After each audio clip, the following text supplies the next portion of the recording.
Best Racing. For the love of the race, visit americasbestracing.net. Today, Greg Wolf alongside New York Racing Association handicapper Andy Serling as we get set for the latter half of this card. Pick 4 coming up here at Aqueduct. We're going to have the late Pick 5 coming up from Hot Springs out at Oaklawn Park. Yeah, and we're starting off with a race where I'm trying to figure out if somebody has different PPs than me with Venge at 6-5 and nobody else taking any money, and not exactly sure why that horse is even favored in this race. Is the speed, but I don't think we have a big speed track. Well, I guess we'll find out. All right, we'll get to that in a moment. Yes, 6-5 on Venge right now. It was 9-2 morning line. About 8 minutes away from the start of that. Here's what's ahead, presented by Claiborne Farm. We are good here at Aqueduct for races 5 through 8 to come. And when race 6 is going to start that cross-country Pick 5, Oaklawn, they are fast in Hot Springs. We'll check in with Richie Migliori in just a little bit. Races 5 through 10 to come. That late Pick 5 beginning in race 6. They have a terrific stakes pack card on Saturday. We have coverage from Tampa, including a Triple Crown prep. Sam F. Davis, Acacia Clement will be live on site with that on Saturday. So we hope you join us, and you can play all of it right there with Naira Bets. That's the code to use to get signed up and started. Bonus 200. Get that $200 deposit match. Sign up bonus at NairaBets.com. So let's take a look at this 5th race here, our first live action here in New York on FS2. One-turn mile, $15,000 claiming race, all for sale for this price. The horse Andy was talking about, all this money, we're not sure why, on Venge. Can he repeat the big effort from last time out that he'd not produced in some time?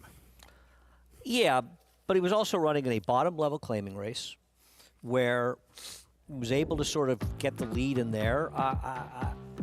I don't really understand why a horse has been running in bottom-level claiming race since breaking his maiden off of one, decent figure that makes him very competitive here, and he has probably the speed in this race. Why? I mean, he's back down to even money. It doesn't make sense. The problem is when the money seems to show in sort of semi-nonsensical ways, it often seems to be right. But I think from an analysis standpoint, you'd like to book a substantial amount of money at even money, because I don't understand how he's possibly this price. And frankly, his uncoupled stablemate, Majestic Frontier, the 4, who's 13-1, more consistently runs figures good enough to win this race. And I picked him. I thought he was a much more logical horse, but apparently the public is only looking at one here, Greg. I don't know if you disagree with me or not. This is weird. Yeah, I don't get even. Well, back up to 6-5 right now as we look at Majestic Frontier. Here's the stablemate, as you were talking about. It was a lower price morning line. Somehow it's 14-1 right now. Yeah, I don't understand. I mean, the things that you do in handicapping that work, you have to keep doing them. At times they don't work, and winter can be tricky. The horses don't necessarily run as consistently. But this horse that was in over his head last time was chasing against a strong speed bias, really strong bias, so he had no chance. Time before that, he's running against much better horses, and he ran a figure that's competitive here. I thought he was just a super logical horse in this race, but apparently I'm just about the only one. Getting certainly, even 2 back. He's almost 12-1, and that was a somewhat tougher 20 claiming races. We look at the 6, all about the money. This one been claimed each of the last 2 starts. Last time off of Brad Cox, one of the best trainers in the sport. This was back in that race when he was with Brad, and he got a win first off the claim for him. Well, he found a field that as long as he showed up at all, he was going to win. But I don't love the fact that, a sharp owner and Sandy Goldfarb claimed him with Brad Cox, and they claimed for 12.5 and dropped him for 10,000. It's not a sign of much confidence. And while he got it done, he sort of had to get it done last time. He's a horse that's run a lot of good races, and he did him with a barn that rarely wins races. I don't trust him, but I could see him winning here. He just wasn't really, once again, my cup of tea either. Eric Cancel will be aboard, the 6-time winner, 7-year-old now. As we start our post parade with Beachwalker. Can this horse try and apply any pressure to the speed? No. The favorite? Beachwalker? Yeah. No, he has no speed at all. Okay. He used to have some sprint speed. Kahala, the 2 at 5-1. I thought he was very dangerous dropping. Chris Englehart's numbers making substantial drops. New York not strong, but I thought he was a big player here. Here's debate. Jose Gomez aboard. Speaking of horses with no speed, that's his biggest problem off the claim for Wayne Potts, but no speed. Here's the stablemate to the short price favorite. Right, and he's he's cut in half since we started talking about him. He's a little bit more realistic now. We'll see if the odds even out of it here. Christopher Elliott on the 8-5 choice here. Again for Ralph D'Alessandro, 4-time winner. Yeah, I don't like him. I mean, he's the speed if you want him, but he's taking a lot of money, so maybe somebody knows something I don't. One we just showed you win for Brad Cox last out, the 6 all about the money. Yeah, we've talked about him. He's probably in a little tough. Centavo been off since May the 8. Well, I mean, he's got nothing but races that can win this race. These are low-profile connections. You don't see him too often off 6 to 12-month layoffs, but he's got form that can win it. And then higher quality, 22-1 is the biggest price on the board. His big fig last time was in a 1.25 mile race. A little unreliable, got easily beaten by the favorite, 2 back. 3 minutes away. Race 5 starts this pick 4 on our Friday card. You can follow along, get all the stats on the horses, trainers, jockeys. With free Equibase past performances, go to NYRA.com/TV schedule to download yours now. So there's the 3-2 favorite, Venge. Looks like the one who'll be leading the way in this spot as we bring in Maggie Wolfendale. What are we missing up here? Why this horse such a short price? I don't know, guys. I really don't, because it's not like he's some sort of standout in the paddock by any means. Now, the last time I saw this horse, I was not in the paddock for his last 2 NYRA starts. It was actually back in June. You're saying, Maggie, didn't run in June. Well, he was supposed to. He was a late scratch that day upon advice of the attending veterinarian, and you could see it. He just never warmed up that well when he was first off the claim for Jimmy Ferraro that time, and then they sent him to Finger Lakes, in which Ralph D'Alessandro has done a great job with him, visiting the winner's circle 3 times since then. He looks fine physically in that great coat, great weight, always very, very quiet in the paddock, but he often just takes so long to warm up. He's just not, one that I'm going to be drawn to.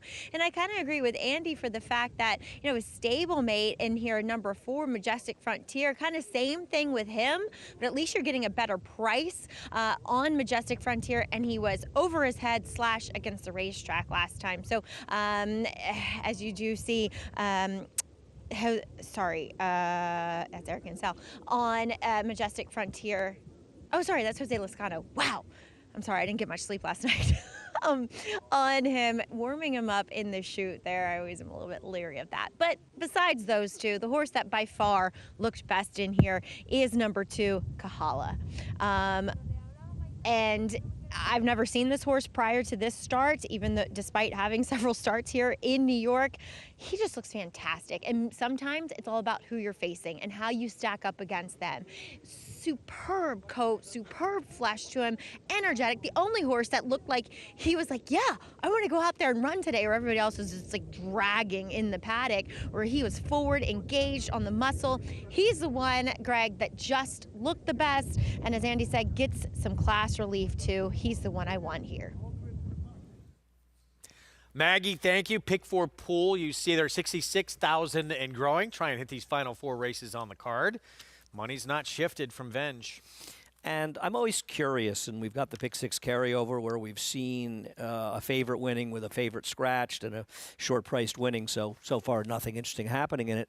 I'm always curious with these horses, Is there something that's going on that they're taking this much money? Is it because they don't, like you've got 2 Ralph D'Alessandro horses, maybe the one that I like, he isn't doing well or something. I don't know. I just find it puzzling. I mean, the money for this horse has been constant, Yeah. Like he opened super short, he's drifted up a little, but now he's come back down. He went to 8-5. I thought maybe he's going to drift up to 5-2. And listen, the money is very smart. It's a mistake to respect your competitors in the pari-mutuel war. The money in New York has been very, very smart for a very, very long time. And we'll see if it's right here with this one who's going to try and take them every step of the way again. You want to see it to believe it again. But, I mean, if this horse can get a super easy lead, maybe he can do it again. Well, I got to think the 6 is going to be sitting relatively close to him in this race.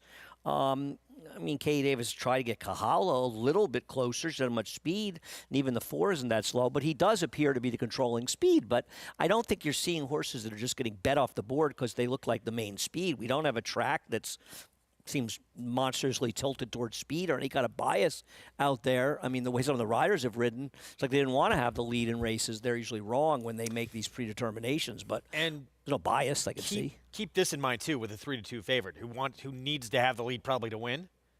He has a history of just badly getting out of the gate. Yeah. It's a problem for him. No, you're right. I mean, before his last race, he's got 7 straight races where he didn't break. That's a great point, Greg. I hadn't even really thought of that, but that's a great point. And just because he broke well last time is no guarantee he's going to break well today. And, I mean, you're betting on short prices, especially once you need the lead. And, listen, he may break a little slowly and still end up on the lead, but that takes a little bit of toll. It takes a little of the starch out, doesn't it? It's a good point. Good luck at 3-2. See what happens here. He is not moved from favoritism. Venge, the 5. Again, 9-2 morning line. Stablemate next door was the 3-1 morning line favorite, but 7-1 right now on that stablemate. Majestic Frontier. See what happens here in the 5th. 1-turn mile coming up. Chris Griffin to kick off our coverage. Runners are moving in. Here's Majestic Frontier moving forward, and it'll be Centavo to the outside. Centavo's in, all set.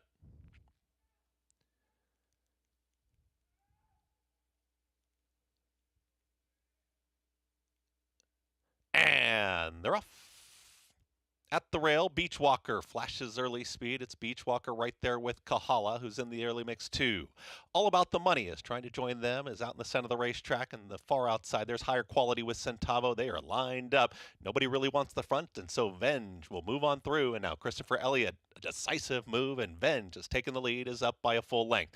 They hook up with the backstretch, and Venge is the clear leader. Host of pursuers in behind. Is in between horses, a challenging second. That's All About the Money. At the rail, Kahala, Katie Davis, they start to move in closer. No move yet. 3 wide, higher quality. 4 wide, Centavo's out in the center of the racetrack.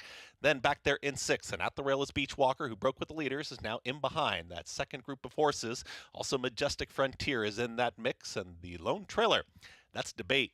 24.54 for the opening quarter mile. Venge has less than a half mile to go and went 48-4 for a half mile time, and Venge is trying to win it right now. Venge is up by 3.5 widening lengths, and the rest are shoving in behind, is trying to keep up, is All About the Money. At the rail there is Kahala, who's trying to move on through. At the rail there is a move from Majestic Frontier, and Jose Lescano. Venge with no excuses has many in behind, and here comes the run from Majestic Frontier, and the gold cap. All About the Money continues to chase. Venge went 1:15-1 for 3/4 of a mile, and Venge is trying to run them off their feet. Here's Majestic Frontier. The one with a shot is on the grandstand side and chasing Venge. All About the Money is now going to be in tight. Kahala's there inside the final furlong. Venge is trying to finish it off, and Venge has a 16th left to go. Majestic Frontier has run up into second. Give it to Venge with a front-running score. Venge wins it, then Majestic Frontier. All About the Money, and a late run from Debate in 1 minute 41.30 seconds. Well, as usual, Venge badly blew this break. It did not matter. Got to the front eventually anyway under Christopher Elliott. Did not back up. Yeah, no, that was a great call by you, as he did actually get left, as you pointed out. He's obviously able to set pretty moderate fractions. The track's playing pretty slowly.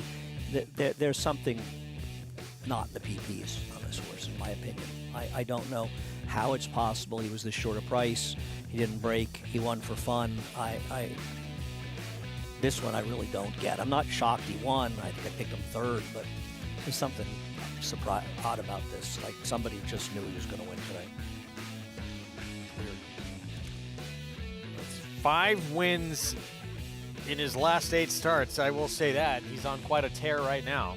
Yeah, but they were bottom-level claiming races at Finger Lakes, you know? I mean, that form doesn't usually get reproduced. His last win was okay, but nothing special, and they just knew he was going to win today from start to finish, the betting. It's very strange. 3-2 favorite, Christopher Elliott, Ralph D'Alessandro, Gumpster stable, 5-year-old son of Gunrunner, now 5 wins, 20 starts, and again, 5 in his last 8. Wins at 3-2, and it really looked like his stablemate was the only one who's going to have a chance to try and make a run at him for a brief moment early stretch. Like he was going to come right to him and was never even close. Dirt debut. It was a Derby Prep win in the Remsen. How about that for Poster? Can he keep things rolling in the Sam F. Davis on Saturday? We'll have a preview coming up.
Back with you on our Friday coverage on Fox Sports 2. It's brought to you where you can play it all at Naira Bet. Bet any track, anywhere, anytime.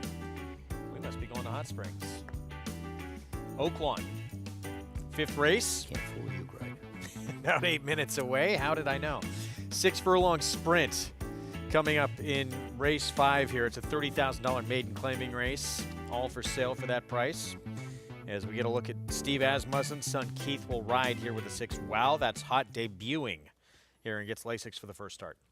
Yeah, well, it does feel like a race where you want to look at the first-time starters quite a bit. Now, I tend to not want to, to not go to first-time starters, and this one isn't really taking much money, nor is the other first, or the number 10, Texas Funky, with the 8 coming out. I mean, I can agree with the 5. I thought the 9 was a little interesting on the turn back, but if there's something clever going on in this race, it's up to Mr. Migliori to find it. You're not getting it from me. I'm going to hear from him in a moment. The man leading the way at the meet is a man who's going to be aboard one of the horses with experience, who's dropping in class. Christian Torres on Speechless. That is the 9. It was the morning line favorite. Well, he's just making a mockery again of the meet, right? I think he crushed them last year and looks like he's well on his way. I mean, he's got more than 50% more winners than the second person. A lot of guys are having decent meets, but, right, it's killing them. Yeah, incredible. Mig, we've been saying his name a lot the past few years, and, yeah, terrific start again to this year's meet. Yeah, he's just riding with so much confidence, Christian Torres. And the guy doesn't take a race off. It doesn't matter if it's the lowest level race on the card or grade 1. He seemingly rides almost every race every day unless he gets scratches. A credit to him and his agent.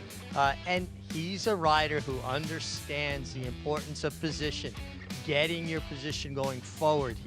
Seems to me that horses that have speed show even better speed with Christian. Horses that lack speed, he seems to be able to get into the game a little bit more. And we only have dirt racing here at Oaklawn, and to me, dirt racing in particular is about position and having some speed, not giving yourself too much to do or too much traffic to navigate. And Christian is a guy who puts horses in the right spots and usually forward. There is an interesting bug boy here, Tyler Bacon. Don't sleep on him. He's got about 19 wins at the meet now and riding extremely well too. But Christian Torres, tireless worker. Just look at how many mounts he has. Incredible. And that work ethic is, what's given him a lot of opportunities. People certainly respect that. And he's more than gotten his chances, and he's made the most of it. Post-parade here coming up. Again, he's going to be on the 9, and that is the horse who's dropping it for a tag for the very first time. Speechless. Also cutting back in distance from routes to a sprint. The 1, Vaden, John Ortiz trains. The race 2 back going long was fast enough to give him a sniff. I don't like the last race, but it is a new gelding, maybe a little interesting. Double Ride went by 4 seconds in 8 starts. Yeah, he's had a lot of chances, but he's obviously fast enough to be a competitor. Bejarano on the 3. Not sure why this one's taking so much money, but he is dropping. One of a couple for Ron Moquette. Rev's Tomb. His last race was an improvement, but I still think he's a cut below at the best. Speed in the debut for the other Moquette runner, Montana Cafe. Supposed to be the main speed here, and I agree with the public. He's the horse to beat. Wow, that's hot. Keith Asmussen for Dad. Don't want any part of a Steve Asmussen first that's not taking any money in this field. And Eric Asmussen for Dad on the 7, Sweet Music Man. Yeah, interestingly enough, both these horses were training, both Asmussen at Louisiana Downs. They ship up here. He's going to have to run better. He did take some money in his debut. Speechless. Here is the one dropping for Rudolph Brissett. I like turnbacks in general, and Rudy Brissett has some pretty good numbers with horses cutting back from routes to sprints. And that's Christian Torres on the 9, Speechless. Here's Texas Funky, first-time starter. Firster's taking 0 money. And 0 money for this one. Work Boots, who's had 3 starts and done very little. Little improvement last time, but not enough for me to bet him. From a 0 to a 35 buyer. It's a big move up. So 2-1 favorite, one who looks like Mig, again, is going to be out front. That was the case last time against a little bit tougher. Now should get easier company. Yeah, absolutely. The 5 Montana Cafe, a really good speed on debut, set fast fractions as well, and had every right to tire a little bit. I think, getting a little bit of class relief as well, a race under his belt, I think will suit this gelded son of complexity quite well, and he's taking the money and for all the right reasons, I believe. The 6, wow, that's hot. Yeah, first-time starter from Steve Asmussen, not taking any money, but he has been training at Louisiana Downs. I will say the mare's a producer. She's had 4 foals to start, all winners, including 1 debut winner. And the one thing that's, with Steve Asmussen is his horses are going to move around. He has horses in a lot of different locations, and they try to, spot them where they think they're going to fit. And I was talking with Steve earlier, and he says, hey, we got trailers. We'll go where we need to go to be competitive. And the 9-horse Speechless makes the most sense to me. I like this horse a lot. You get that leading rider. We were talking about Christian Torres, the class relief, going from maiden allowance to maiden 30, the turn back, and getting Lasix for the first time. A lot of these horses are making their first start as 3-year-olds. As 2-year-olds are not allowed to compete on Lasix. Now they can get it. And I think Speechless makes a lot of sense. I actually thought Speechless might go off your favorite, but the money's all gravitating to the 5, Montana Cafe. There is Montana Cafe. Ricardo Santana Jr. back aboard. Not only speed against maiden 50 last time out, and you say you're facing easier, but you do have Speechless, who's in for maiden claiming for the first time. But there were 2 next out winners in that race, first and second place finishers. Yeah, no, I have absolutely nothing against the 5. I just think he's a logical horse. I prefer because of his speed. I like the 9, but at the same price, and they're 2-1 and 3-1. I'll look where they are in multis. I'd rather take the one who's going to be in front. Well, this one wanted to be in front, broke horribly, which he does quite a bit, but still was able eventually to make that lead and never backed up once he got it. He was obviously much the best. And Clearly the bettors got this one right. Venge at 3-2. All 5 career wins now. The last 8 starts in career start number 20 here. Yeah, I'm a little mystified by this one, but the public got it right. So obviously a lot of people weren't mystified. I was. I keep talking to people that saying, how is that horse favored? He was, and he won like he should have been a shorter price. Yep.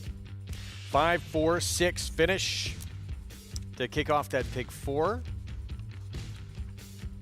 Our ABR race of the week, heading down that Derby trail once again on Saturday from down at Tampa Bay Downs. Acacia Clement will be live on site with coverage. Sam F. Davis, mile and a 16th, $250,000 purse, and 10 will line up in this race, including a horse we saw here in New York make his dirt debut in the Remsen. Looked impressive first time on the dirt. I mean, there are a lot of horses that can win this race. I think the morning line's a little askew, but there's no question that Poster's okay. I mean, I don't want to knock him off that race. Maybe Aviaire Gui a little bit unlucky to lose the race, but he could be okay as well. It was his only start in the dirt. It was a mile and an eighth, and seemed like he ran well. Maybe, made the leap kind of early and still held off Aviaire Gui. I don't see what the knock on him. I mean, look at this race, Greg. There's a lot of horses that can win this race. This is probably the most competitive at a pretty solid level Sam Davis I can remember ever seeing, honestly. It's a good race. So many horses, lightly raced. Some, as you pointed out to me, I mean, Camp Hale, still a maiden. Yet the morning line is absurd. I mean, Pay Tree no of Rome attention, is quite twice the price of John Hancock. I don't know what planet that happened on. Well, there was drama in this one in the past. Going Almighty, look, he was best. He got DQ'd, comes over, and gets taken down. As a result, change made. Yeah, that's a different discussion, and that's what we're trying, in handicapping this race. It doesn't matter that he got DQ'd. The question with him is obviously how confident you are that he's a horse that's going to be able to stretch his speed out. Now, he went a mile, and he ran very well. But that was a one-turn mile at Churchill Downs, and he lost to it. Jonathan's Way, who at the time was really considered one of the best 2-year-olds in the country. Yeah. He didn't get the smartest of rides in the Breeders' Cup, and he may have tailed off. I've spoken to stewards that would not have taken that horse down, and I agree with them. I think it was a bad DQ, but I think he still has to be considered dangerous in here. This is a very, very good running of the Sam Davis. They've done a great job of getting a good field here together for this race. John Hancock, debut winner. Brad Cox barn, and now being asked a lot. Graded Stakes Company, start number 2, stretching out, start number 2. Feels like he's a recipe for being overbet. I don't believe he'll be half the price of Treaty of Rome. I think Treaty of Rome should be a shorter price, personally. Who's going to be there for us tomorrow? I don't know who she is. I've heard of her. It rings a bell, but I don't know. Wow. It's Mitch Levitas, I think, right? Yeah. Are we giving those posters out as well? Acacia posters, yeah. She will be autograph signing from Acacia tomorrow. She might sign a couple. She's autograph. So nice. If you ask her, she would absolutely do it. She's done a great job though for us. Yeah, much we'll have her there tomorrow. It's not that hard, but yeah, we don't. We're busy. I mean, we like to focus on our She's job. Down in Florida living the good life, and we sent her to. She came up here 2 weekends ago. I went to Florida, and she came up here. We're grumpy old men.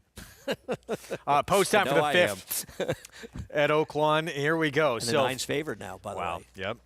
Speechless. Rudolph Brissett, Christian Torres, leading rider at the meet, getting Lasix, first time in for a tag. But Montana Cafe for Ron Moquette should be leading the way in start number 2. Can this one seal the deal and finish things off? Coming out of that race where the top 2 finishers came back to win. We will see. Matt Dinnerman with the call, race 5. To the outside post, Work Boots rounds out the field along with Montana Cafe. Montana Cafe going in, Work Boots to the outside post. Work Boots and Kelsey Haar round out the field, and we're ready to go. And they're off. Texas Funky basically dwelt at the start, broke out of the gate and decided, I'm just not going to go on with the rest of the field here. And he's not being persevered with at this point. Well behind as they head down the backstretch run. Montana Cafe showing speed with Double Ride to the inside, who takes a head lead on Montana Cafe. There's a gap of 3 to Work Boots with Speechless and Silver Falcon, who's back in the 5th position. Wow, that's hot, is racing alongside Sweet Music Man, his stablemate. Then Vaden alongside of Reb's Tomb, and let's see, Texas Funky still well out of it. Looks like they're at least going to try to complete the course with him, but he's probably a 16th of a mile behind the rest as they round the far turn. Double Ride strings them out. Montana Cafe a half length back, trying to come on in the 2nd position. Gap of 4 to Speechless Work Boots. They're both sent upon. Another 5 back to the Gray Silver Falcon. The others are well out of it as they come to the top of the lane. Double Ride off the turn. Montana Cafe on the outside right there. These two down the lane together. Double Ride is something for the final furlong. Montana Cafe hanging tough on the outside. He's still second though. Double Ride, 16th to go. Grittily holding on to the lead. Montana Cafe still second, can't get by him. Double Ride takes him the distance. Second, Montana Cafe. Vaden runs on for 3rd, and Reb's Tomb was 4th. Did not expect to see Double Ride getting to the front over Montana Cafe in here and able to hold that one off late. Career start number 9 after 4 seconds in 8 starts. No, I agree. A lot of credit to Isaac Castillo for being aggressive and seizing the lead. Second time on the dirt, dropping down a little bit, get the front, and the 5 not able to rate and pass him. Career start number 9. That's second-itis, a thing of the past with that win. 2-5-1-4 finish in the 5th. As we take a look at the cross-country pick 5, 7 minutes until it kicks off. Beginning with this 6th race here in New York, 6 furlong sprint, $25,000 claiming race, non-winners at 2 life. Find it under XP5 on Naira Bets. Good luck to everybody going after it with races 6, 7, 8 from Oaklawn and 6 and 7 here in New York. I smoked out the favorite in this race, Gaga's Hampson, cutting back in distance for Eddie Baca. Let's head downstairs and see how they look according to Maggie. We'll start with the horse who is co-favored right now in number 5, Gaga's Handsome. You always have to like really slow down talking about her. But she is the one dropping in class and turning back in distance, where I had a big question mark when she tried to stretch out to the mile. So this 6 furlongs that she gets back to today makes a lot of sense to me. Now Eric Hansel picking up the ride. She just makes a lot of sense. I mean, she's run fast races that make her competitive here. She's the lone class dropper where several of these have faced each other in the past. And, as we move on to number 2, My Vanilla, she was the one coming off a little bit of a layoff in her last race. She pressed the pace behind that gate to wire winner, Not My Stepping Stone. And she actually did go off as favorite. I remember that race, and everybody took a turn being lit up in yellow on the board prior to going in the stalls. It would land on her though, and while I thought she was fit, now looking at her this time, she's even that much more tucked up, and her coat's actually gotten a little bit better. So maybe it was a factor of kind of shaking off that ring rust, maybe being a little bit overly fresh and aggressive, and now she's just more suited and ready for this return to the races. Second off the bench here for Jimmy Ryerson. It does feel like it's a 2.5, maybe 3 horse affair, throwing in Carol Said No as well. Greg? Thank you, Maggie. Manny Franco bundled up. Windy conditions out here. Yeah, I mean, I would say all 4 horses taking money can win this race. The 2, the 4, the 5, the 6. When you're dealing with horses running at this level, you don't want to get too cut it too close. I don't like the 6 off the last race, but the horse does have races that are a little bit interesting. It is off the claim. I prefer the 5 dropping, but I don't think this is a race where I want to take too definitive a stand. And the way my picks have been running, I don't want to take a big stand at all right now. 5 minutes away from, again, a race that's going to kick off this cross-country pick 5. There's prices from Oaklawn, Double Ride, out hustling Montana Cafe to the front, and able to hold that one off late for the win at 4-1. with Isaac Castillo. I like when riders are rewarded for being aggressive, and Isaac Castillo clearly was in that race. Who's got the tip? Christopher Elliott looking to go back-to-back for the barn that just won as well, Ralph D'Alessandro. Yeah, unfortunately, this one looks just a little bit too slow to be competitive here. My Vanilla, one of the contenders with Jose Lezcano. Yeah, I mean, I think the last race, getting into a situation where dueling with the winner ran as well as he did, her effort was solid. Carroll said no. Tom Morley barn with Manny Franco. See, I think that My Vanilla ran better than Carroll said no, or at least comparable, even though she finished 2 3/4 lengths behind her because she did more dirty work early. Eric Cancel, rider change on Gaga's Handsome. I just like the realistic drop for this horse and the cut back in distance. I think that she's just the logical horse here. And No Factor was a non-factor last start. Yeah, I don't love her chances.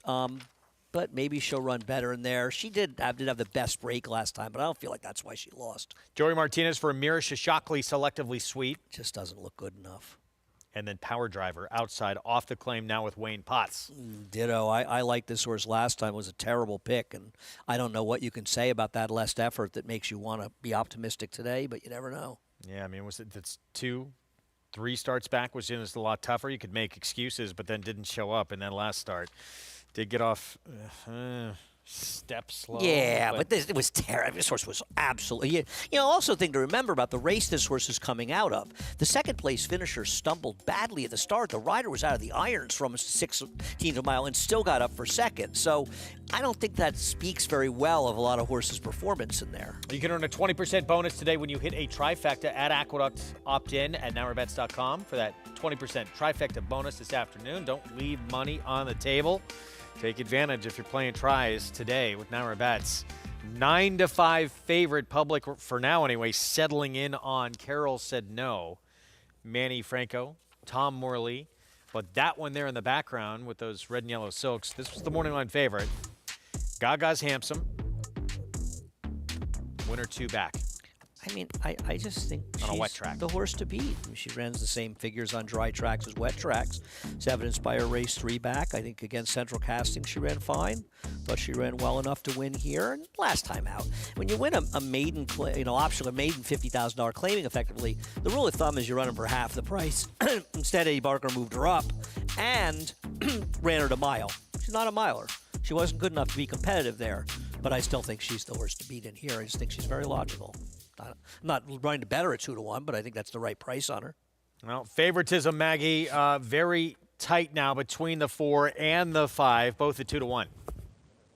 Yeah, I landed on Gaga's Handsome because I feel as though, like Andy said, she just makes the most sense because she is the one with class relief. But of the horses exiting the January 17th race, yes. Carroll said no, finished best of all. And Carroll said no, put blinkers on last time out. And I remember hearing my husband Tom Morley talking with Manny Franco, and they were kind of chuckling. They're like, blinkers didn't make that much of a difference. But today, Manny Franco really warmed her up aggressively. So thinking that he's going to try to get her to lay just a bit closer than what she was last time, as she just had too much ground to make up. But, sometimes you're not going to reinvent the wheel. It is what she is what she is. At the end of the day, when she broke her maiden, it was a slower kind of pace, and she was able to lay closer. So we'll see what transpires today. But sometimes second time with the blinkers, a little bit of a better understanding of what they are implied to do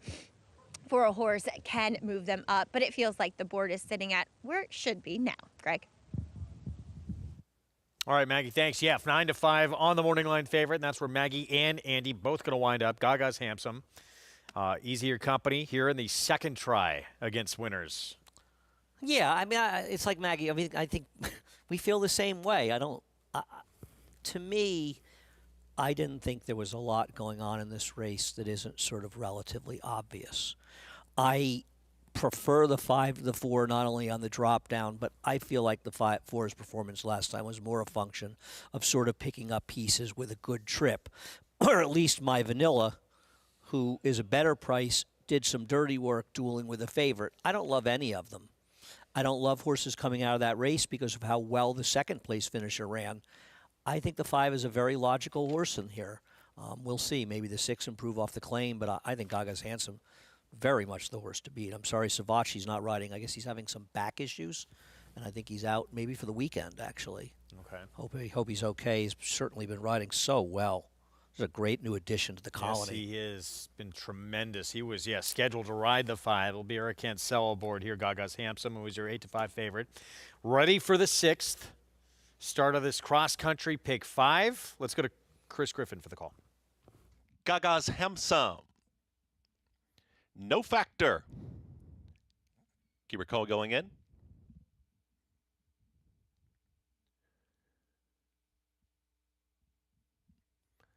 Selectively Sweet.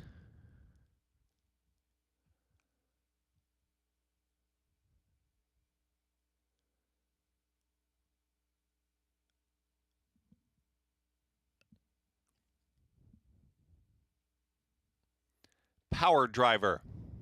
Power Driver goes in. Almost. Now in. All set. And they're off. Broken a good line. My Vanilla gets the first call. My Vanilla quickly sprints clear, is up by a length and a half. Here to the outside is No Factor. At the rail is Who's Got the Tip. Then Gaga's Handsome is in 4th.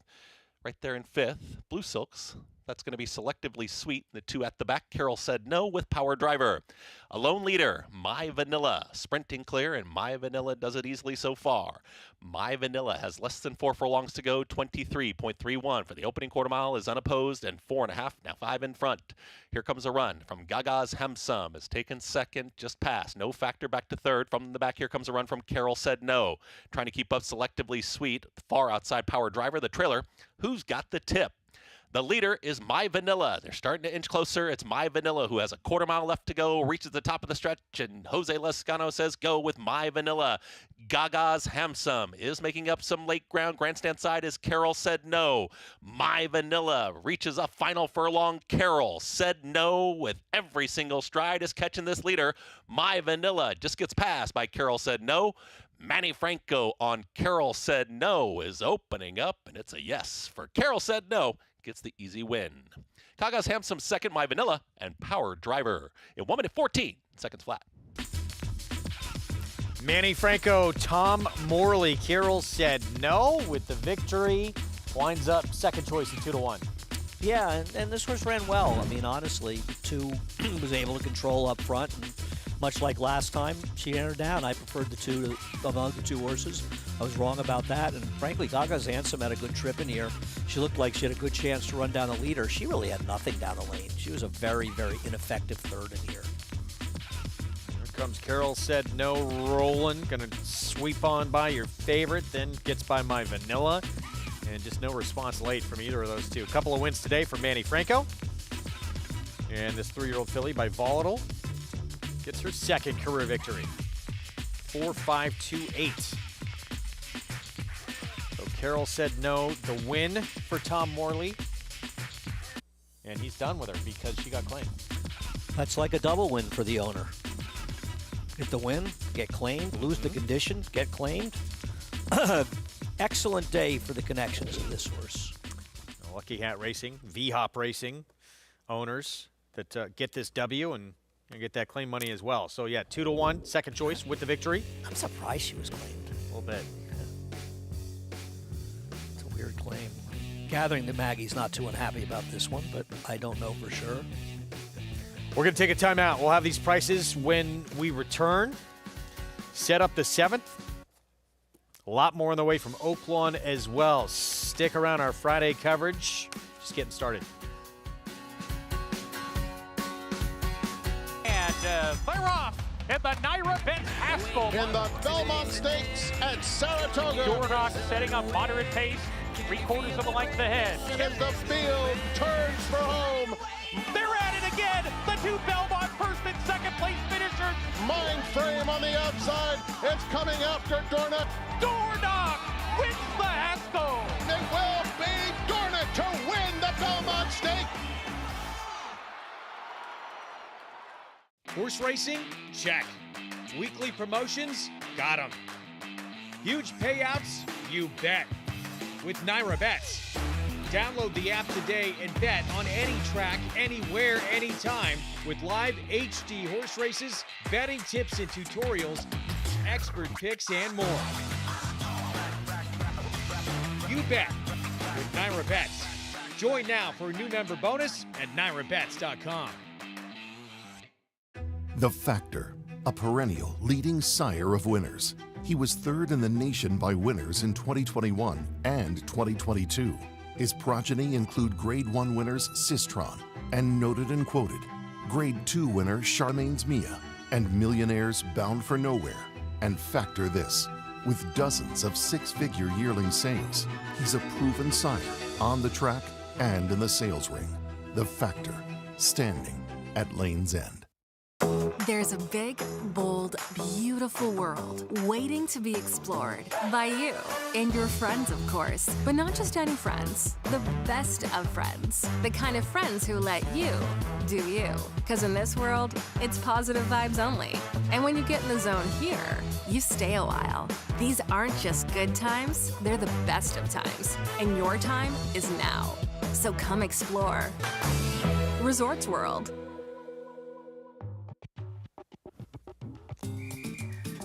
Back on our Friday coverage, Fox Sports 2. Thanks for being with us. It's brought to you in part by Hill and Dale at Alapa. Race 6 in the books here in New York, kicking off this cross-country pick 5, and it's Carol Said No, second choice, 2-1. Part of a 2-win day for that man right there, Manny Franco. Yeah, I mean, I think he sometimes takes some of these riders for granted, and Manny, a little quiet, but he's just such a good rider. Nice to see him. At this point, back in third in those red silks, but going to start to get going here. Some reminders with that left-handed crop for Manny Franco. And then gets into gear and pulls away from this group. Really Again, the win and the claim. Really seemed to be much the best in here. Just ran right by everybody, one for fun. So 2-1 here. Carol Said No. $6.60 for the victory. Gagas Hamsam winds up second. My Vanilla completes the trifecta. And that race in the books. Up next. Go ahead. I didn't even realize the 5 got second, did you? Yeah, it was a little ways back, but yeah. Maiden special weight coming up in a horse who we have waited quite a while to come back. Mentee, the big pedigree, brother to the 2-year-old champ. He is he's no fierceness. No, but he set a track record in this debut after slowing up late. Colloquial nearly came and got him. We've not seen Colloquial come back since. He comes back today. I found a stat. At Naira, 6 to 12 month layoffs for George Weaver in maiden dirt sprints. He's 0 for 8 with 4 hitting the board, but 0 for 8 in that stat. Thought that was kind of interesting. And he's not finding himself, you expect when you run a horse like this back in a maiden race in February at Aqueduct, you think, well, I'm probably running against a lot of horses not competitive. It's just not the case. This is an unusually tough maiden race. I mean, you've got the 1 and 6, both coming out of a very live race, both of them major contenders in this race. You've got the 2 who comes out of a fast race in Kentucky.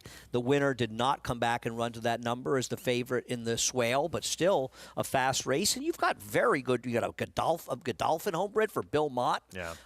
And you have a horse on the outside that probably isn't very good, but is a have to come dancing. Strangely strong. Yeah, for this is middle of February. This is like a summer maiden special weight. This Feels is like a tough Saratoga. race. Yeah, no, I mean, this is a legitimately strong race and one that you sort of don't expect to see in February here at Aqueduct. Having said that, 3-5 right now on Colloquial for the return. First start back since that narrow miss against Mentee back in June of last year. We'll get the post parade, see how they look when we come back. Got a big weekend ahead for us at Oaklawn as well. Corningstone looking already for a 3rd stakes win at this Oaklawn meet. See if she can get it. A grade 3 Bayakoa. Stay with us.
Back on our Friday coverage here on Fox Sports 2, getting set for race 6. Out in Hot Springs, approaching the 4-minute mark to post. Coming up. And this 50,000 starter allowance at 1 mile and a 16th. Here's the one to start off the post parade, Rabbit Hound. Comes off the claim for a trainer who's had no success off the claim on the dirt. 0 for 9. Pick 5 starts here, by the way. The 2, the Thunderer for Randy Morris. Yeah, a muddy track last time out. It looked a little on the slower side to me, but taking a lot of money. Honestly, I look at this race, they all look the same. Okay. I mean, Redemption Time, the favorite. Yeah, I guess. Makes some sense. Draw second off the claim. Yeah, well, I mean, the 3 major player. I thought the 4 was a major player. 6-1, 5-2. I don't disagree. I think the 4's last race makes him a major player. Nullified D-Wayne Lucas, second off the bench, could win. This is the speed, stretching out, has run well going long. Looks like the speed, but he may take some pressure. But he could be the controlling speed in the horse to beat. Tom Amos, My Noble Knight. I was texting with our buddy Tom Amos this morning. Saw a horse running this weekend. The second dam is Heritage of Gold. Really? Yeah. Diana winner. I had forgotten how incredible her PPs were. Yeah, so she had good. a 116 buyer and beat Silver Bullet Day. Wow. Yeah.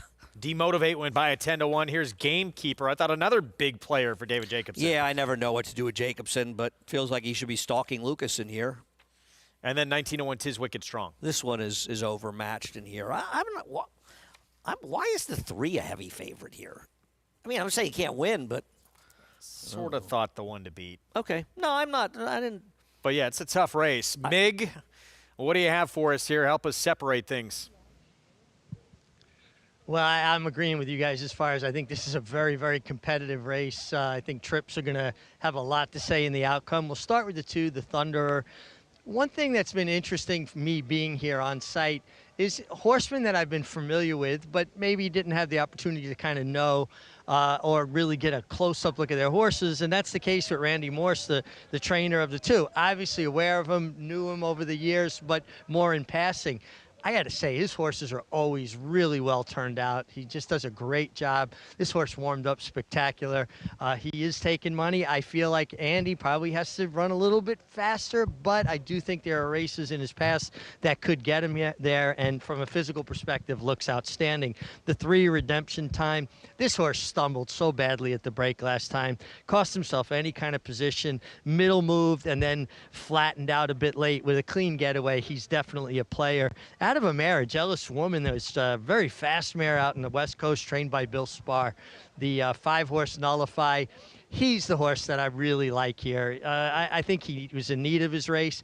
And one thing you got to kind of factor in, guys, when horses have at least one race off the layoff, there were a lot of interruptions in training here at Oaklawn because of inclement weather. And over the last few days, the track's been open on time. A lot of horses train here in the morning. I come out and watch them train. There's, a lot of traffic on this track in the morning. But I think the race that this horse had is going to propel him forward, and he should be forward. He doesn't need the lead, but he should be forward, particularly coming off of that sprint. My Noble Knight, I was actually standing here on set talking with Tom. Great to see Tom, and horse looks fantastic. Tom does a great job. He's a horse that really needs to run into the bit. He's not good on a loose rein. Tom even said he's got to have the bit up in his mouth. He likes to lean on something, helps him keep his balance. Look great from a physical perspective. And then the 8-horse Gamekeeper looked outstanding. He really carrying good weight, great coat, and another horse that should be forward. Richie, I wanted to ask you, mentioning in something that we've all talked about in the show in the winter with the weather and interruptions in training. Obviously, you have an incredible career of riding horses in the winter in New York. Did you find that was often a problem? You look like you're riding a live horse and you're sort of excited looking at the PPs and you get on them and you feel like the horse just lacks the fitness. Is that something that you found was tricky for you as a rider? It really, really was something that you would go in chock full of confidence on a horse and then realize even in the post-parade, he's a little heavier, a little sluggish because they didn't get to train properly. I was always pretty fortunate. Michael Hushin was somebody I rode for a great deal in the winter. And there were a lot of days, even when the track was open, Mike would train in the barn. They would jog for a mile or so in the barn, just lap after lap after lap. So it didn't change his training routine too much.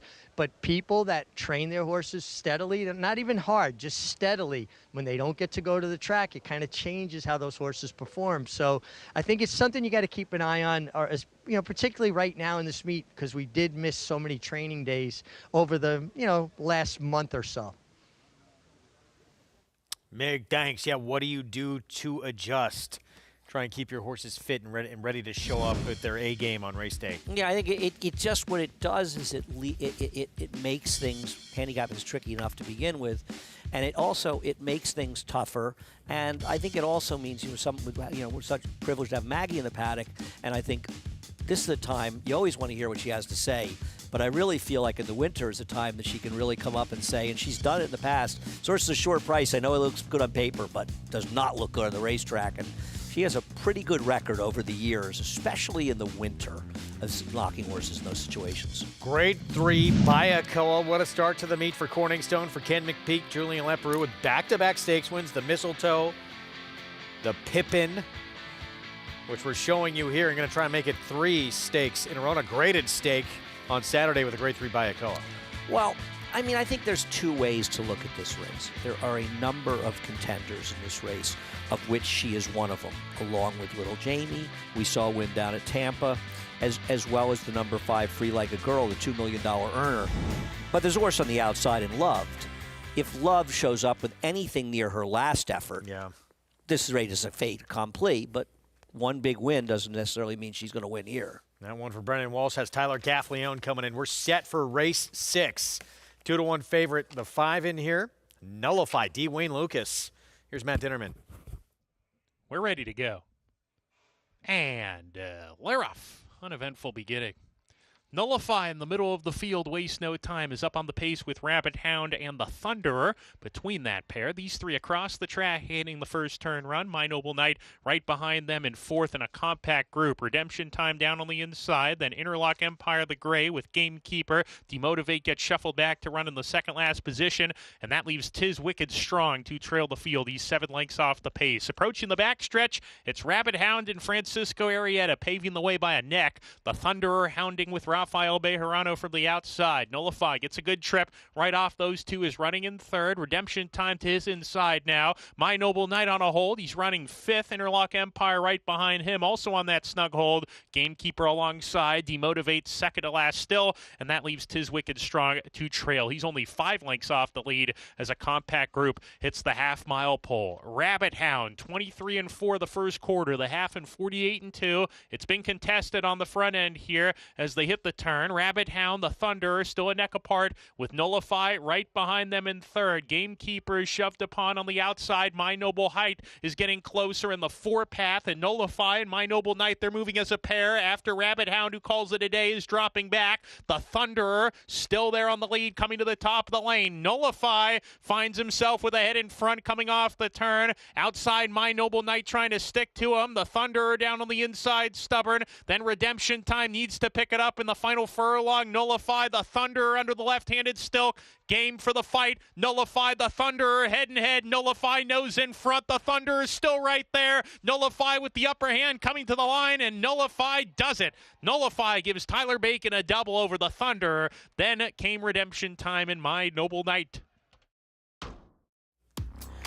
Mig mentioned this young rider. He's getting opportunities in part because of the coach, D. Wayne Lucas. Tyler Bacon, 5-pound apprentice on Nullify, the victory. I thought he'd be in front, but he ended up in a good stalking spot and was able to just outgame the Thunderer, who really fought him down to the wire, a horse who had run a mile and 3/16 last time, but was able to just sort of wear him down with the 3. Redemption Time, a sort of non-threatening 3rd. Back to Aqueduct, and there is the one to beat. Long time since we've seen you, Colloquial, who was getting to Mentee, the brother to Fierceness with every step in the debut for Mentee back in June of 24. Just missed it. And what's a track record time, by the way? You love that. They've run about 12 races at 5-4. You love that that's a track record. There's not a lot of races run at that distance, no, but still, it was a fast time. 4-5 for the comeback as we go to Maggie. Yeah, for a horse that has been preparing for this comeback to the races for George Weaver down in South Florida, and it shows. Really has that summer tan, that summer coat going, if you will, and so therefore he looks great in that respect, and he looks fit. The problem, at least for me personally, is I wasn't in the paddock for the debut back in June, so I don't have any former knowledge of what this guy looked like. But I would gander to say that there hasn't been much growth. He's a little bit on the smaller side. He's very compact, and he's actually very much like his sire Vekoma, maybe just a smaller version of him, in which we have seen, at least with his freshman crop, be very successful. So he looks fit, he looks ready to go. I just wonder if the competition has surpassed him a little bit here, and some of the horses that have a bit more recency, well, they could make a bit more noise. That I respect him, and the race that he ran first time out is just, where has he been, and can he duplicate it now against what looks to be a fairly salty field? As we'll take a look at a horse shipping in from the fairgrounds. A lot of horses come from all over the place in this race. That's number 2, Fanatical, calling into question how strong that race ultimately was, and we saw Gunmetal come back. He was a disappointing 3rd in the Swale. The 2nd place finisher came back in a maiden special weight to finish 4th and running a 70 buyer. So all of those horses regressing a bit. Now this is a big guy. He is got a lot of substance to him, a lot of size. I wonder if, despite him actually sitting quite close to what was a very fast pace, if he does want to go a little bit further down the road. But he makes a great impression here in the paddock. Again, you question that race, but on the surface of things, looking at him here, I really like what I'm seeing. But granted, I generally do with these Will Walden invaders. Moving on to a horse, one of 2 that comes out of that January 11th race. It's funny, Grand Commander, looking at him relative to 1-900 in the paddock, you would have definitely assumed that 1-900 would be the horse that was on the engine, because 1-900 very aggressive in his demeanor and on the bridle, whereas Grand Commander, really laid back dude. Yeah, and honestly, he just looked as though he might need a start, but he was game. He battled the entire way around there, and now having that race under his belt for Bruce Brown, he is a lot more fit. But what I like, still calm, cool, and collected, just very casual about everything. You see horses sometimes in their second start, they'll get a little bit rattled. Not him, and I think that's a good sign. Greg? 5-1 on Grand Commander the 6th. Thank you, Maggie. As we take another look at the 4-5 favorite, Colloquial, start number 2. Long time away for George Weaver. What will we get? Let's look at that debut, in which the brother to fierceness looked like he was just going to blitz this field. Didn't happen. I always enjoy watching the replays of the top beats I took from months ago. It's hard to judge because it does feel like a fairly live race. Just because Mentee obviously didn't turn out to be that good in the dirt, obviously has some talent in the turf, so rating him trying to go long, probably not the right move. I don't know what to say. It's just, how confident you are he's going to come back and run well. And I think to take that short a price when he's coming in against some horses with recency that have run as well, they're really just completely ignoring the 2 Fanatical, aren't they? Is he supposed to be 9-1 in this race? Yeah, that's a big number. That was a decent debut for sure against Gunmetal, who's highly regarded. 1-900, Tom Morley Barn, Jose Lezcano. Should be more professional with that star under his belt. Does need to break a little better from the inside. So here's the one Andy was just talking about in that big number, 9-1 on Fanatical. Yeah, I don't love him. I just don't think he's supposed to be 9-1 in this race, his first race. And Gunmetal didn't come back and run well, but I don't want to say that's the only one. First-time starter, Rick Dutrow Jr. Barn, Togadoro. I didn't love the 2-year-old sales work at 10 2/5, and it's a very tough field for a firster. Linda Rice, debuter, Porosity. No money whatsoever. Wow. Has a pedigree, not related to many good horses, to say the least. Here's Colloquial, 4-5 for the return. Yeah, this is a horse I would rather book at 4-5 than bet. I think that he could win this race, but he's in a tough spot coming off that layoff. Grand Commander, who Maggie was praising, second beat a nose in the debut for Bruce Brown. He's my top choice, which may not bode well for him, but just thought you get the best price on a horse that ran very well first time. Very game. Quiet Moon, it's Eric Cancel filling in for the out Sahin Savachi. Yeah, the dam was 1-for-1 for Kieran McLaughlin with a 67 Beyer. Very turfy in the second dam. And Carlos Martin Barn, Turn and Count. Curlin, 2-time Horse of the Year, first-time starter. There's a have to come dancing. Who was a runner. A couple other foals ran. I do not like seeing horses named with the same name as stake horses. Turn and Count won the 1976 Excelsior. April 16th. I remember it like it was yesterday. And of course, Come Dancing, terrific graded stakes winning sprinter for Carlos Martin. Champion. So good. Was she the champion sprinter that year? I know she bombed the Breeders' Cup, so I'm not sure she was champion. Don't believe so. Yeah. She won the ballerina, though. She ran a 114 Beyer here when she won the distaff and blew search results off the racetrack. 2 minutes away from the 7th coming up. So race goes through Colloquial. We'll see what we get in the comeback here as we look at Grand Commander. And 1-900, they were in that common race, only a head between them, running second and third back on January 11th. Yeah, I mean, down the inside is a horse for our buddy Lee Einsiedler, T-Craft. And I really like how game this horse was. Took a lot of money in that field. Bruce Brown, firster. And right now he's sort of back to third. You think, oh, he's going to sort of fade a little bit. Yet he comes back and loses a very tough Bob. He sort of re-energized when the outside horse came to him. I think both the Tom Morley horse 1-900, who was third, and Grand Commander ran well. I'd just rather take this price on the 6. And I like that Maggie likes the 2 because I boxed 2-6 because I just don't think the 2 is supposed to be this big a price. Yeah, the 1, the 2, the 6, intriguing prices all around with all the money Colloquial's taking for this comeback, Maggie. Yeah, Greg, I think Colloquial can win. I just don't want to take that price for a horse that wasn't as impressive as some of the others on the racetrack and in the paddock. So let's take a look here at number 1-900. Outgamed, quite honestly, by Grand Commander first time out. But despite acting really professional in all the preliminaries, he was anything but during the running of the race, kind of breaking a step slow, then kind of sandwiched back at the start, then got outside of the kickback, rushed up, pursued 3 to 4 wide, lingered on his inside lead, found a little bit more energy once he finally switched outside. But now, today, he's going to have to do it all from the inside, so he better be that much more professional. He's acting the exact same way as what he was first time out, looks the same way too. We'll just hope that the racing experience provides a little bit more of a cleaner, smoother trip for him. Now, as far as first-time starters go, the only one taking some nibbles is number 3 in here, Toga Doro, where they paid $160,000 for this guy who really doesn't have that much pedigree, at least from what I researched. He worked 10-2 as Andy inferred, not that impressive. He kind of has a big loping stride, indicating to me that going 6 furlongs or 6.5 here is just a starting point for him. Well developed in the sense that he has a bit of an engine to him behind, but also needs to be molded into more of an athlete. So I think with racing experience, that should come for him.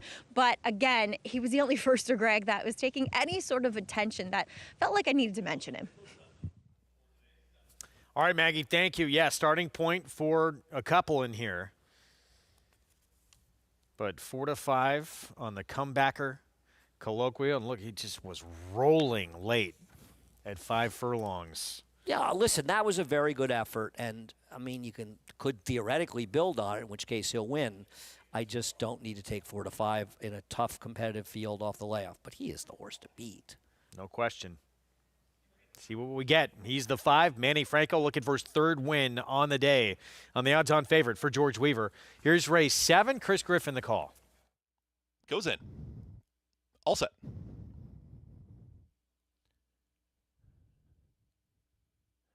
And they're off. Step slow with Quiet Moon, early trailer. Grand Commander flashes the early speed right to the front, and here's Fanatical, and holding that rail position will be 1-900. 1-900 moves on through, now puts ahead in front, is going to be stalked by Fanatical from second.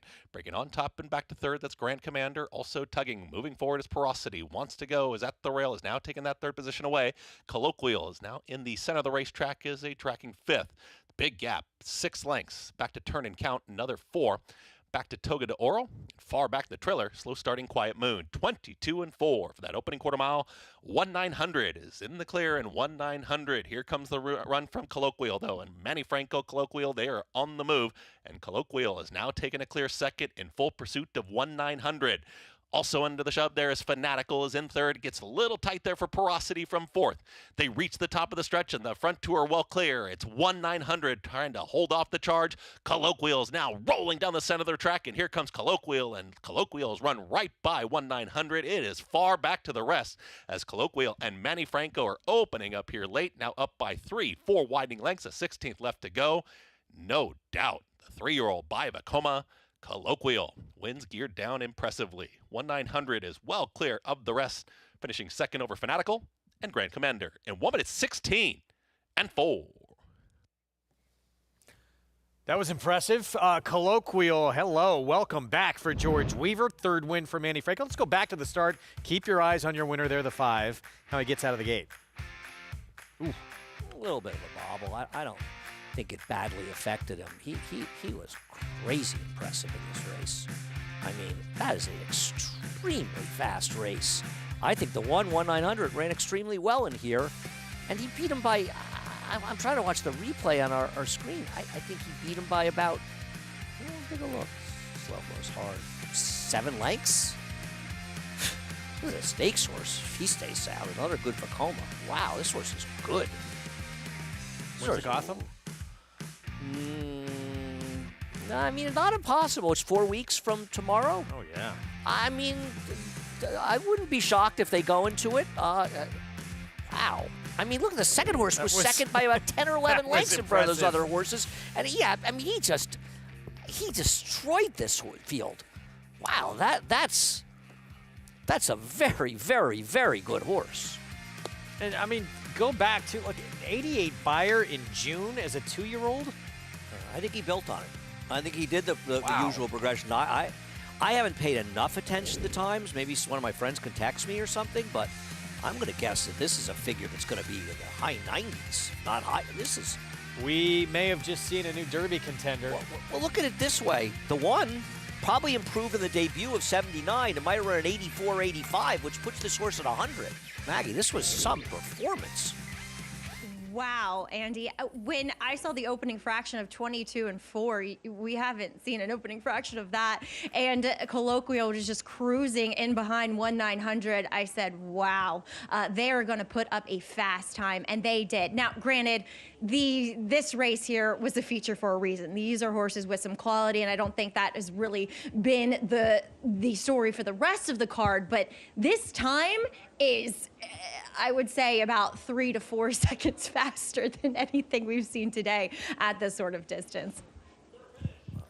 That was incredibly impressive to watch, and this is now a 3-year-old to watch. We'll see what comes next. Maybe it will be the Gotham, or maybe they give this horse a little time and point to something else. But you would think off this, and we'll see what it comes back. It's almost 3 But a seconds. horse of quality. It's almost 3 seconds faster than Willful Desire, who won the 3rd race. And she's a horse that runs low 70 buyers. And she won easily, so she certainly ran every bit of her 70 to 75 buyer. And this horse runs 3 seconds faster. At 6.5 furlongs, it's about 12 buyer points a second. So you're talking about a horse that very easily may have run a 104 or better buyer. I'm looking for that number. I'll tweet it out. This is a very, very... I hope this horse can stick around because he can run. Hopefully you put that future bet down before this performance. The Gotham future bet? Yeah. Look out. What's next from Colloquial after this return? What a start to build on for his 3-year-old campaign. We'll be back.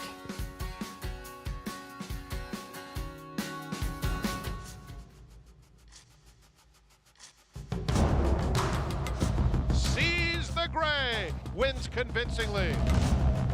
Seize the Gray. He's going to seize the day in the Pennsylvania Derby. Seize the Gray is still there. Seize the Gray wins the Preakness.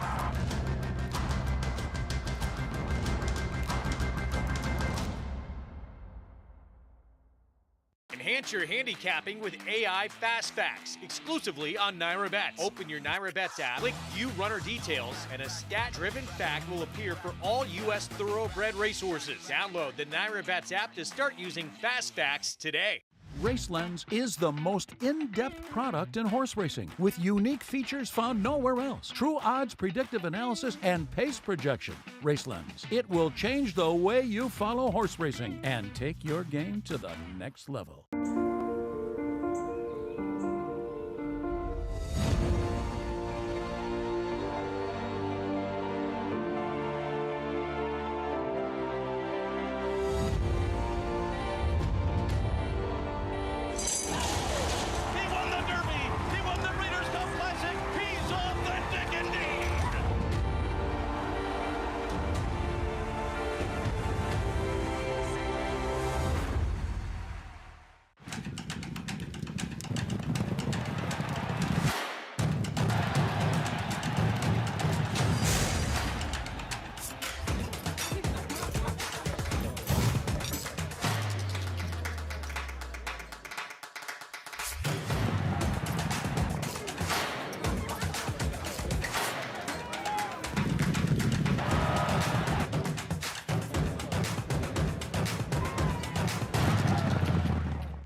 Back with you on our Friday coverage here on America's Day of the Races on Fox Sports 2. It's brought to you in part by legendary Claiborne Farm.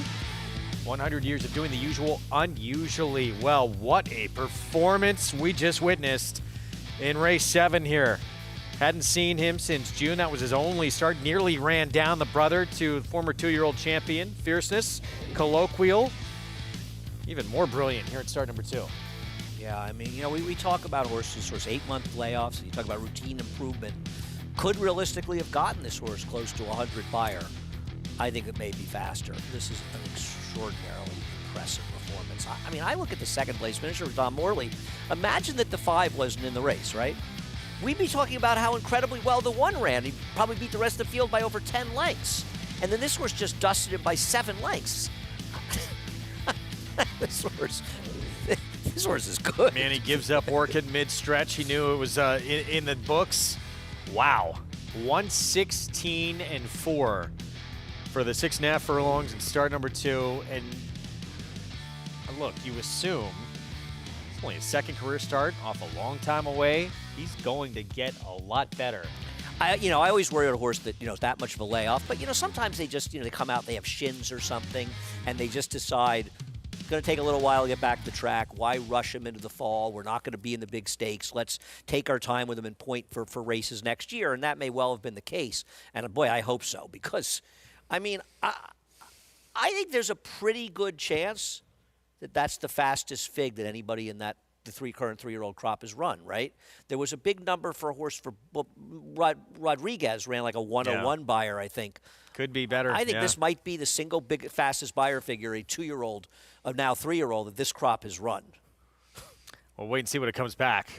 Incredibly impressive, and we'll see what's next. You got to think they're dreaming a lot bigger now after that performance. Dream about anything with that performance. We're going to take a timeout. We'll be back. More coming up from Oaklawn when we return. 7 minutes away from race 7. 110 Stadium, that 2-horse in the foreground for Ron Moquette. You'll have Ricardo Santana Jr. to ride.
Back with you on our Friday coverage on Fox Sports 2. Coming up to the 7th here at Oaklawn.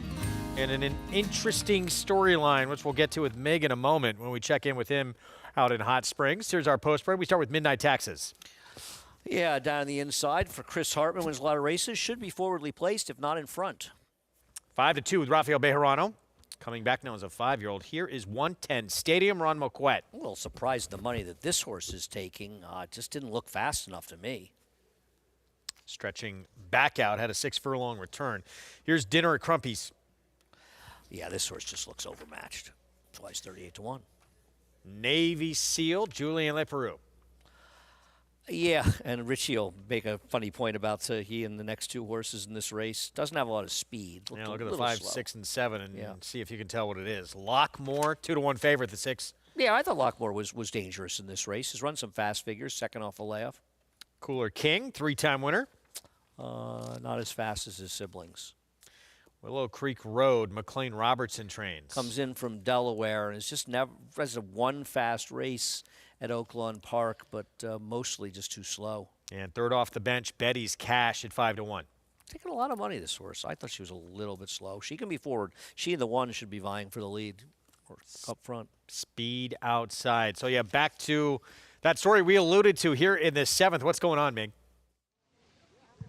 Yeah, I mean, kind of a racing rarity. I've never seen it myself, where you have 3 siblings, 3 half-brothers lined up in the starting gate against each other, and they're all side by side. I've seen 2 siblings race each other, never 3, and obviously you've got the 5 Navy Seal, the 7-year-old, then you've got Lockmore, the 6-year-old, and Cooler King, the 5-year-old. So it's something kind of unusual, and the fact that they're all in the gate next to each other. I wonder if they're going to be having a conversation like, hey, have you checked in on Mom lately? Have you called? Have you written?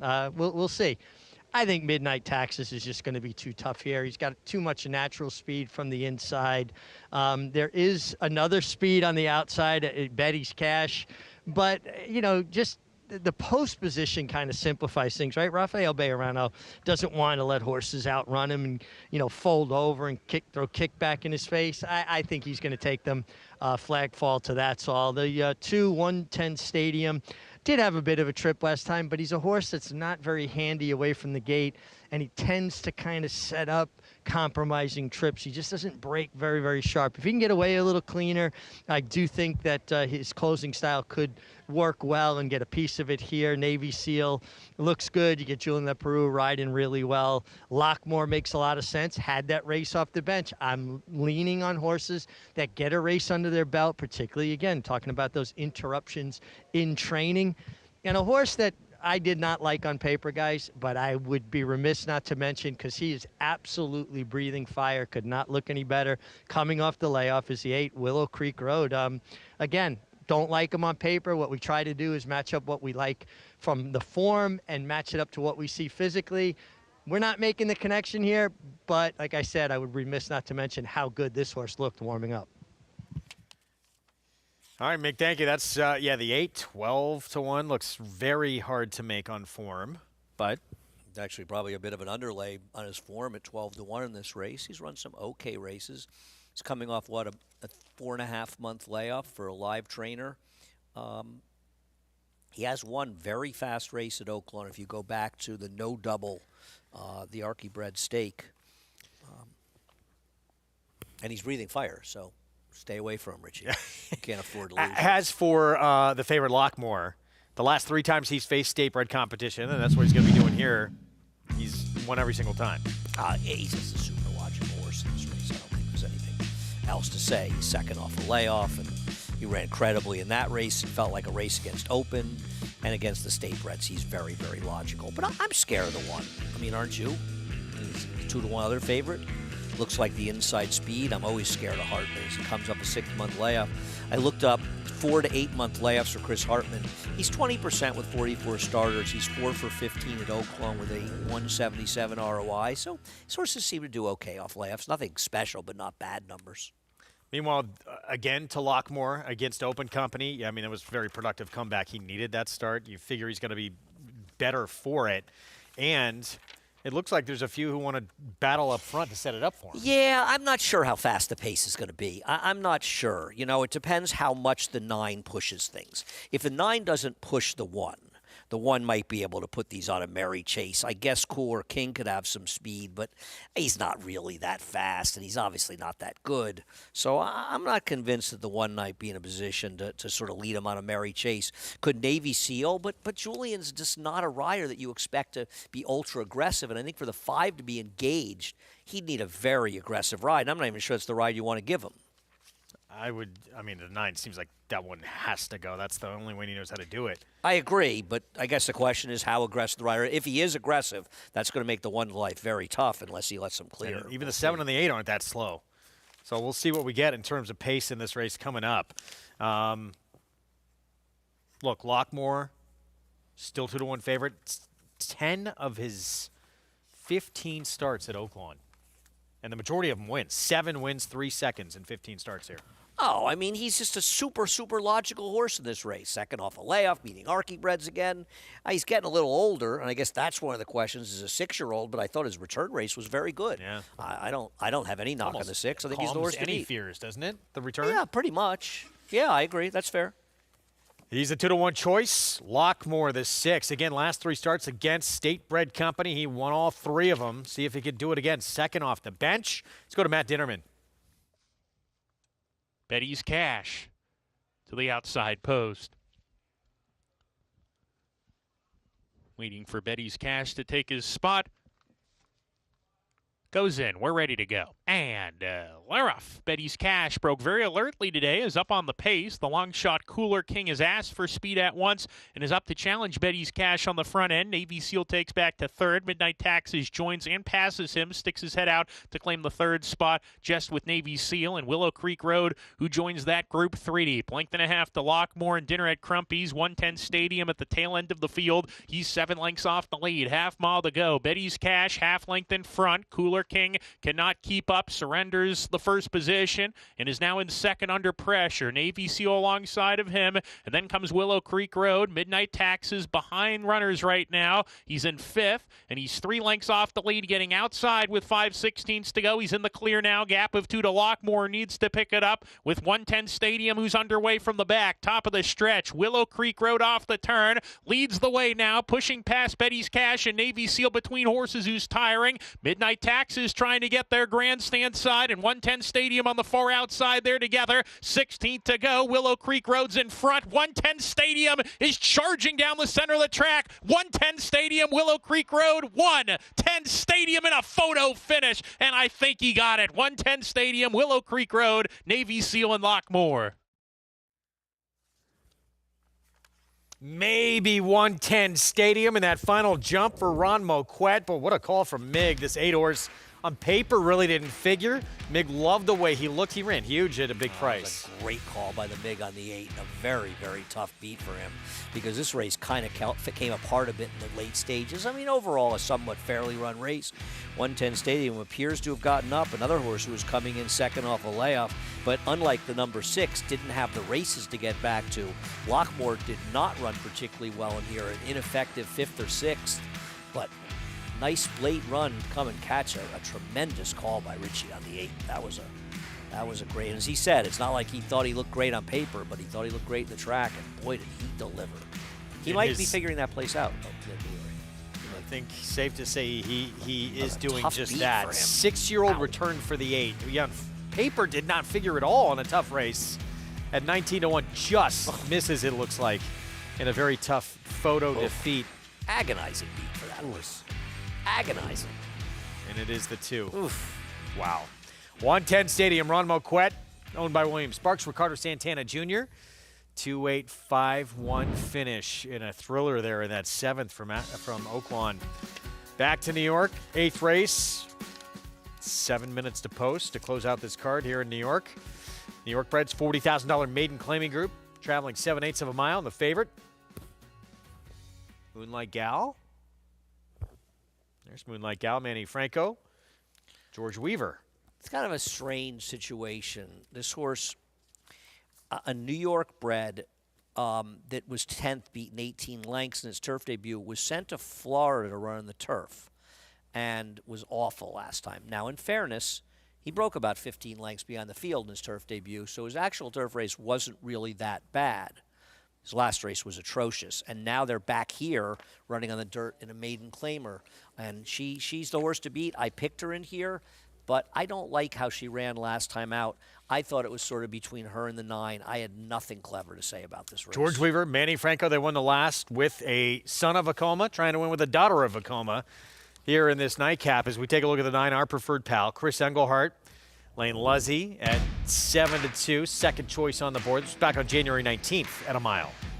Had a 3-length lead in the stretch and gets run down. Yeah, but did lose to the heavy favorite, who got a perfect ride from Eric Cancel. I believe it was Eric coming through on the inside and running her down. So it's not as though she ran badly, and she comes off a big figure relative to these, a 50 buyer, which makes her tough in here. She's a horse who you have to imagine is going to be forward, probably stalking the 5, Giant at Work. But I think she's very logical in here, and if the 1 doesn't show up, she's the most likely winner. Shortening up a touch to 7 furlongs as well. Will that do the trick after weakening a bit late at a mile? It's the man who will ride. Lane Luzzy, whose dad Mike won so many races on this circuit, represents him now, and Team Luzzy, a team here in New York.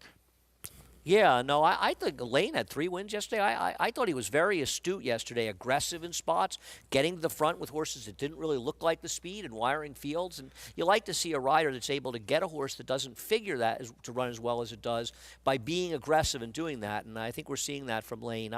It's a very tough competitive colony here, and he's not really necessarily going to be able to crack into the top riders here. But I do think we've seen improvement from him, and I do believe he's talented as well. Riders up here in a moment. And there is Lane Luzzy.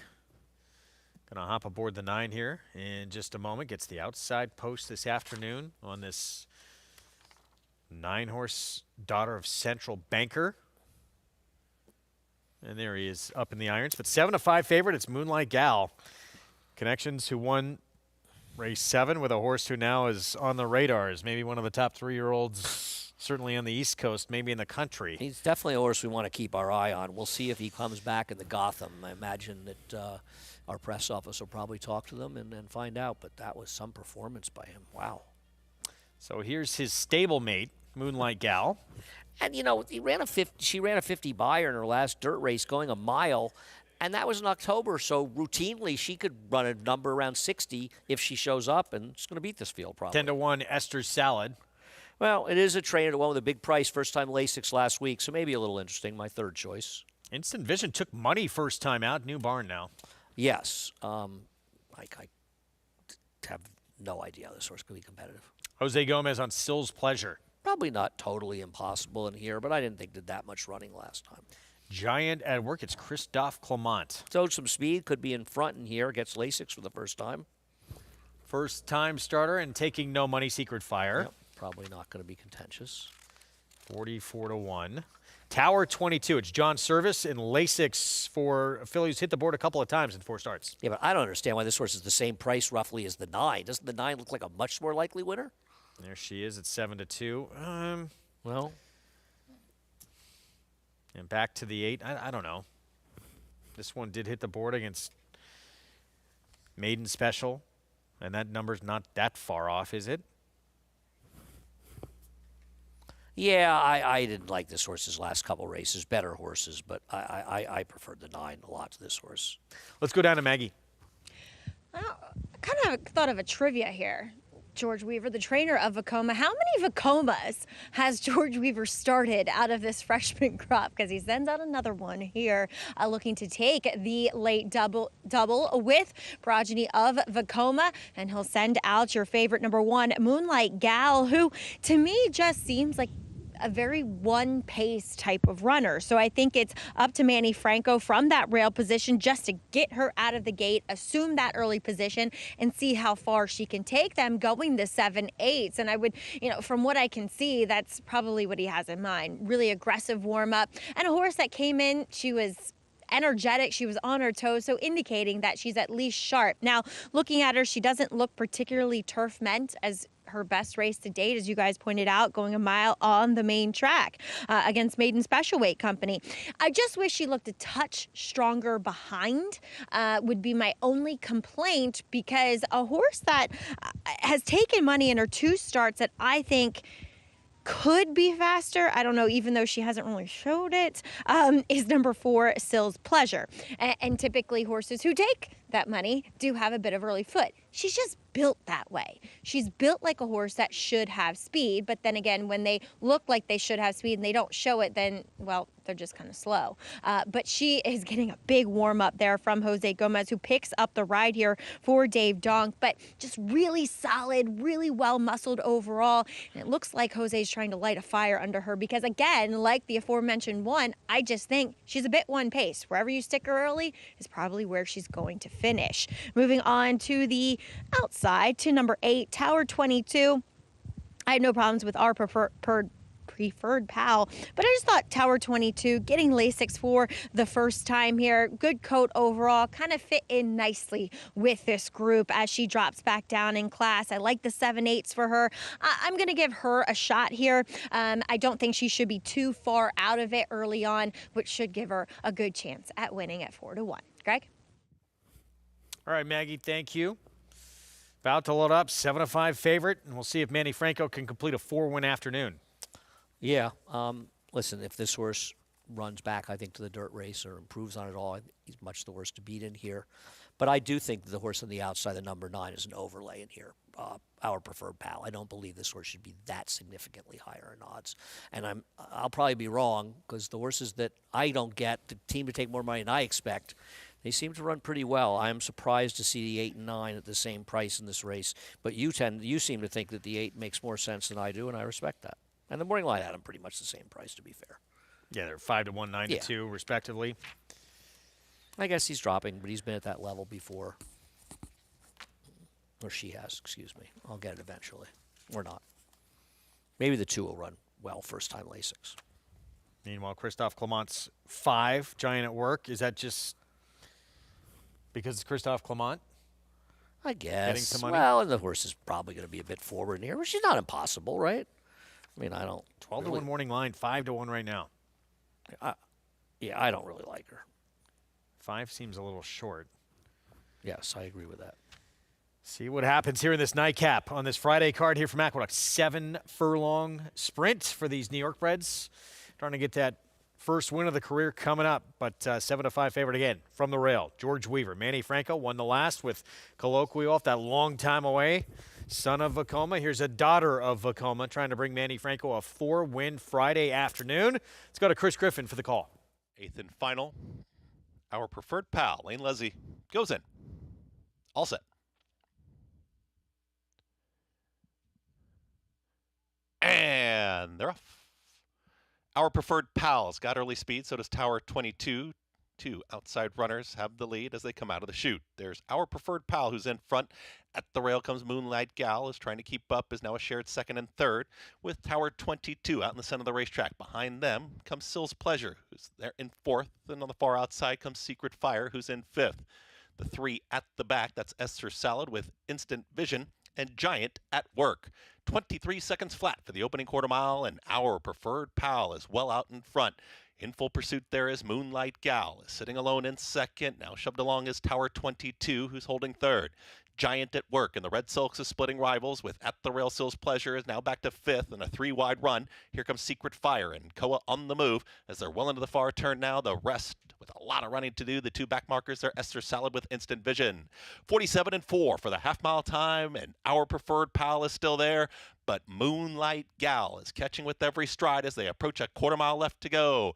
They reach the top of the stretch. Our Preferred Pal is now confronted by Moonlight Gal. Here comes that run from Tower 22 on the grandstand side, and also Giant at Work was progressing through the field. Moonlight Gal is still finding enough for a final furlong. Tower 22 with every shot. Same can be said for Giant at Work. Moonlight Gal. Here comes Giant at Work catching with strides. It's Moonlight Gal looking for the line. Giant at Work is going to lunge late. Moonlight Gal wins the finale. Moonlight Gal over Giant at Work, Tower 22, then a photo 4th. That was Instant Vision with Esther Salad. And that completes a Friday. 4 winners for Manny Franco. Pretty good way to head into the weekend for Manny Franco. And yeah, back-to-back wins for trainer George Weaver and Manny Franco. Yeah, was stalking the 9, was able to clear, but in a fairly quick pace, 23.19 for these kind of horses in here. And just able to overcome. In the 5, you were commenting how much money she was taking. Well, the money was right. She actually ran very, very well in here. To be narrowly beaten, the 8 and 9, neither one of them were good enough in here. Just also ran. So let's sort of compare these times, okay? I mean, this race, let's say it's 7 seconds for the half a furlong, right? Which makes the race 4.5 seconds slower than the other race. And this is a race that probably gets a number in the low 50s, right? This is I just keep going back to the 7th race. It's just, and it's nice to have a horse like the 7th race winner, Colloquial, because it hasn't been the best of racing so far, but the horse like that really brightens the day up, you know? That was a star-making performance. Really was. And now we can't wait to see him again after what we saw in that 7th.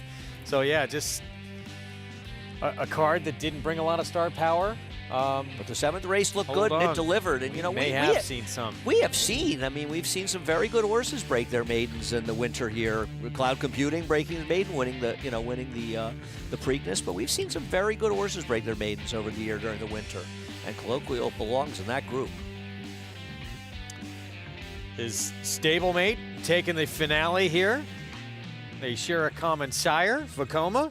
Moonlight Gal graduates career start number 5, 1-5-8-3, 60 to 1 shot, completing the superfecta here in the 8th. Yeah, Instant Vision, the horse you had mentioned, I believe it took a little money first time out, did a little running for a new trainer. 4-win day for that rider right there, as you heard from Chris Griffin, Manny Franco. We're going to take a time out. Talked about the Bayakoa coming up over the weekend with Corningstone, with Loved. 21-time winner, Free Like a Girl, returning in this spot as well. We'll have her story next.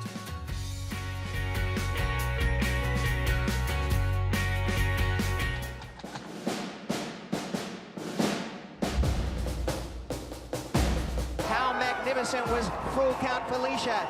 Never in doubt. Coming down to the finish, First World War. Fort Washington on the outside. They're coming down to the line, and Goliad does it. Warfront, standing at Claiborne Farm. Horse racing? Check. Weekly promotions? Got 'em. Huge payouts? You bet. With Naira Bets. Download the app today and bet on any track, anywhere, anytime, with live HD horse races, betting tips and tutorials, expert picks, and more. You bet with Naira Bets. Join now for a new member bonus at NairaBets.com. The only colt ever to win 3 one-mile Grade 1s on dirt. Ran the fastest buyer of the year. That's him, 6 wide, streaking clear. Here comes Cody's 2 more Grade 1s at 7/8. Here's his forego, also running a 112 bite. That's 5 Grade 1s all told. No other son of Sire of Sires Curlin has so many. They say, be careful what you wish for. We agree. Racetrack Television Network brings you every race, from every track, on every screen, every day. With monthly packages starting as low as $5, RTN gives you great value and access to more live HD streaming and race replays than anyone. Visit RTN.tv today to sign up and watch on almost any device, including Roku and Amazon Fire. RTN has packages that start at $5 per month.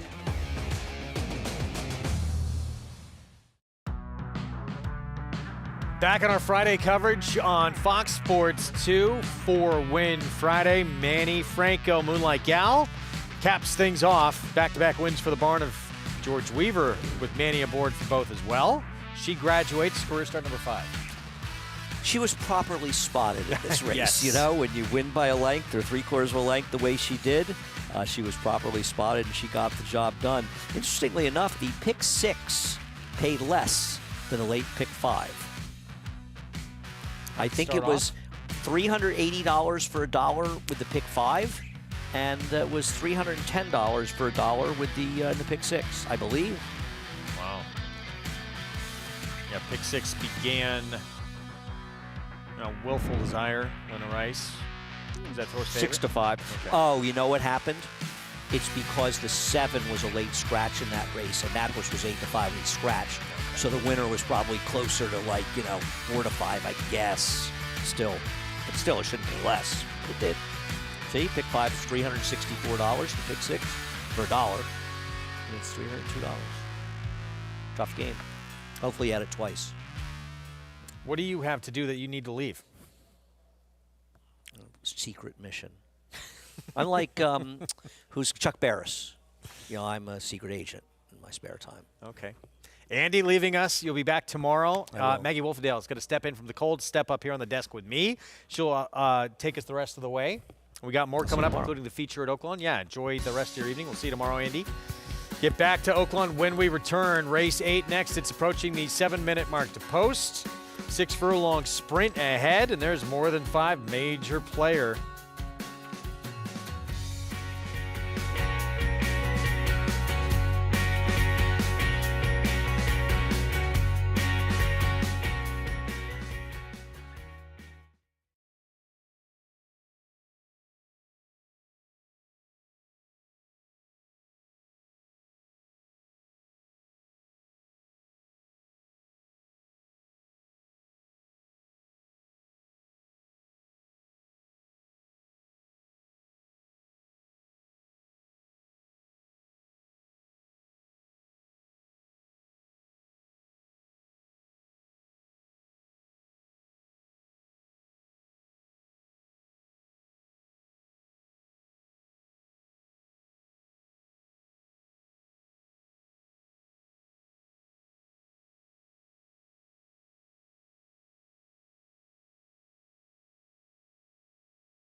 Back with you on our Friday coverage. You're watching America's Day of the Races on Fox Sports 2, brought to you by Naira Bets, where you can play it all. Go to nairabets.com.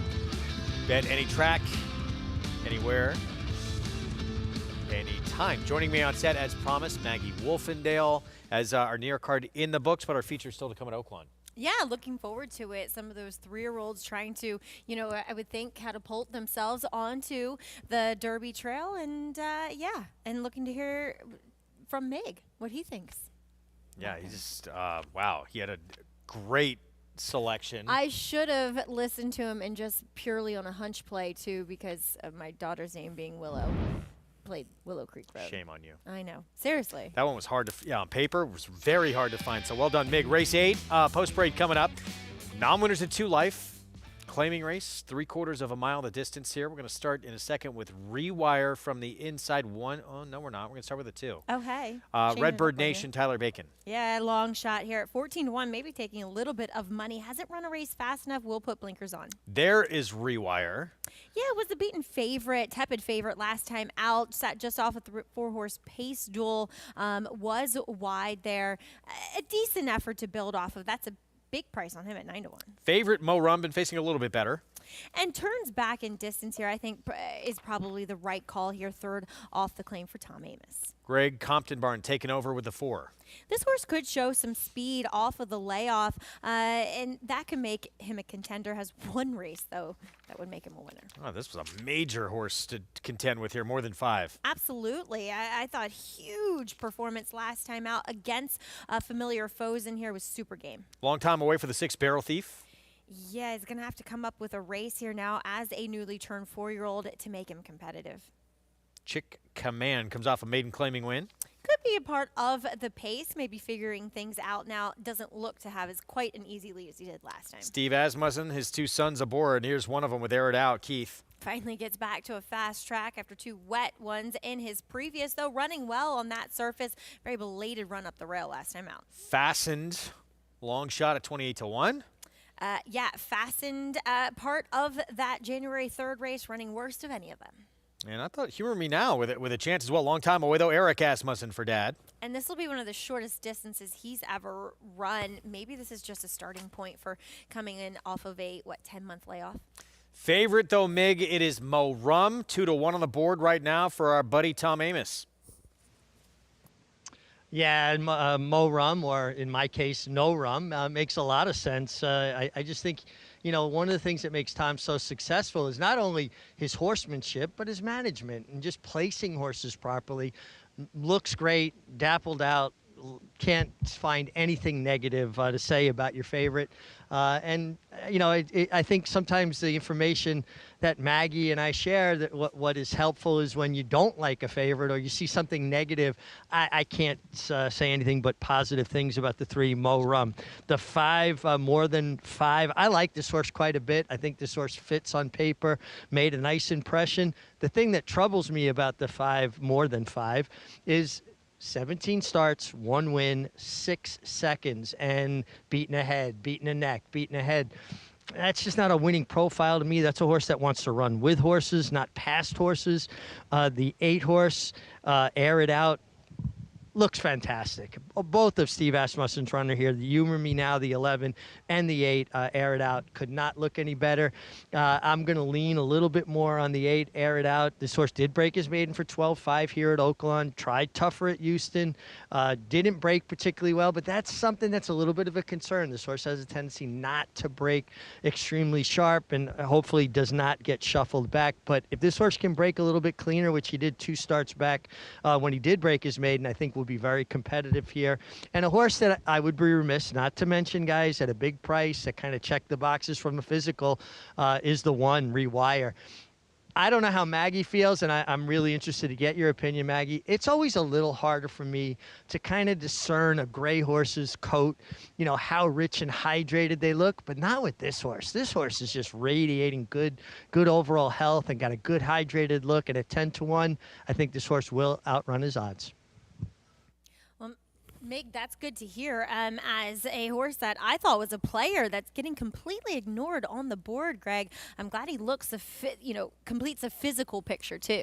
You agree with Mig? Tough with grays? Tough with grays. I do agree because, obviously there's 2 distinctions with gray horses. You either have a roan gray or a dappled gray, as the name would infer. So that horse there is a dappled gray. And so a lot of times they can be a little bit deceiving as to how well they're doing when you're trying to judge a horse through their coat, because they just naturally, because of their coloring, have that, appearance. Yeah, 9-1 on this runner. Mo Rum getting easier. You mentioned that cutback in distance as well, still favored in this spot. There's a lot of ways to go, though. I mean, certainly the 5 major player, the 8 looks like Air It Out. I even thought the 11, the other Asmussen runner with Eric aboard, Humor Me Now, could be a contender. But got to deal with a long time away. The problem for me is has had no speed going longer. How is he supposed to be competitive the 11? here? Yeah. that was my problem. Steve's other horse doesn't have that much speed either, but actually 2 starts ago when he finally did break his maiden for the 12-5, Keith was able to keep him a lot closer. And so I'm sure Keith has that in the back of his mind to at least break running, be aggressive with this horse to give him the best shot. I'm not sure the 11's that slow. He just can't ever get out of the gate. Ever. That's what I mean. We don't even know. Well, exactly. But it's, you know, accentuated so much more when you cut back to sprints if you just don't get out of the gate. See, if coming in fresh, maybe we see a little bit different version. And True. He can, and he's outside. That helps his case a bit. 9-1. 2-1 favorite, though. Mo Rum has been the favorite throughout for Tom Amoss, who's got another intriguing runner coming up in the next race with Authentic Gallop, although Landing Craft looks like he's going to be very tough there for Ron Moquet. Yeah, I'm really looking forward to this race. You know, Landing Craft, you even have First Division in there, too. So, yeah, looking forward. Matt Dinnerman, he's got the call. Here's race 8, Oaklawn. Goes it. 2 back, more than 5. And Humor Me Now.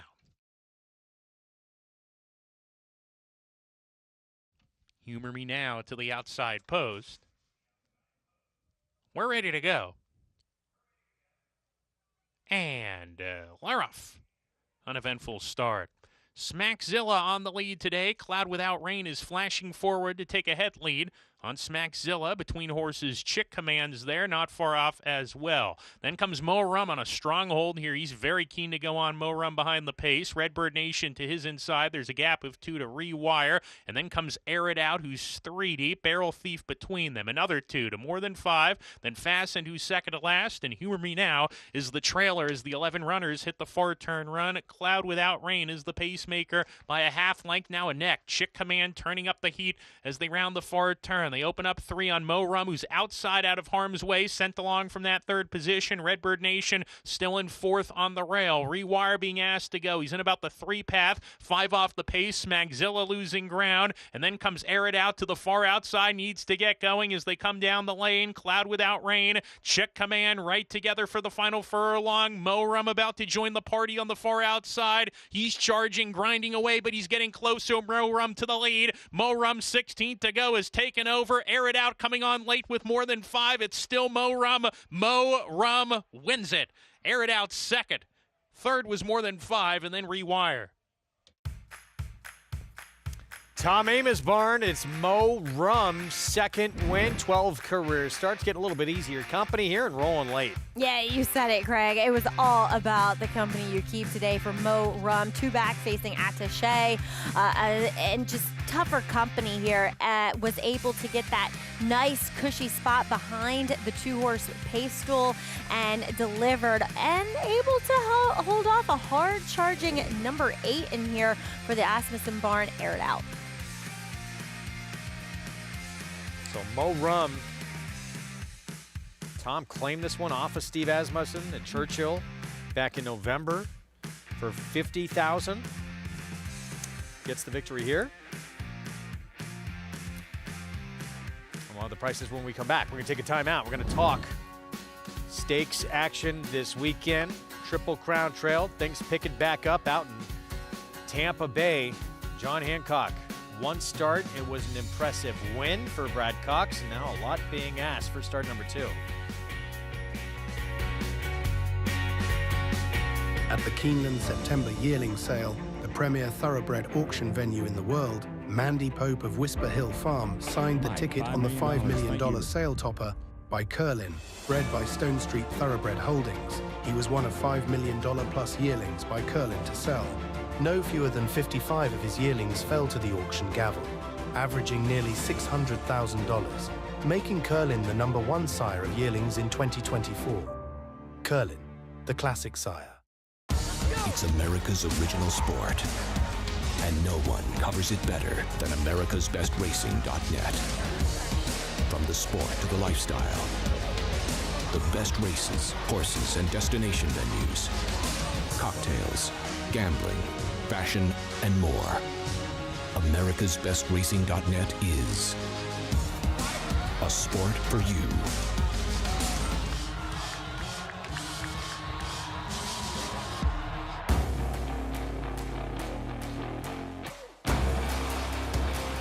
comes that big gray Tappet Trice right down the outside. Tappet Trice wins the Toyota Bluegrass. Tappet Trice's 2024 debut was awesome. Tappet Trice is lunging. Tappet Trice wins the Woodward.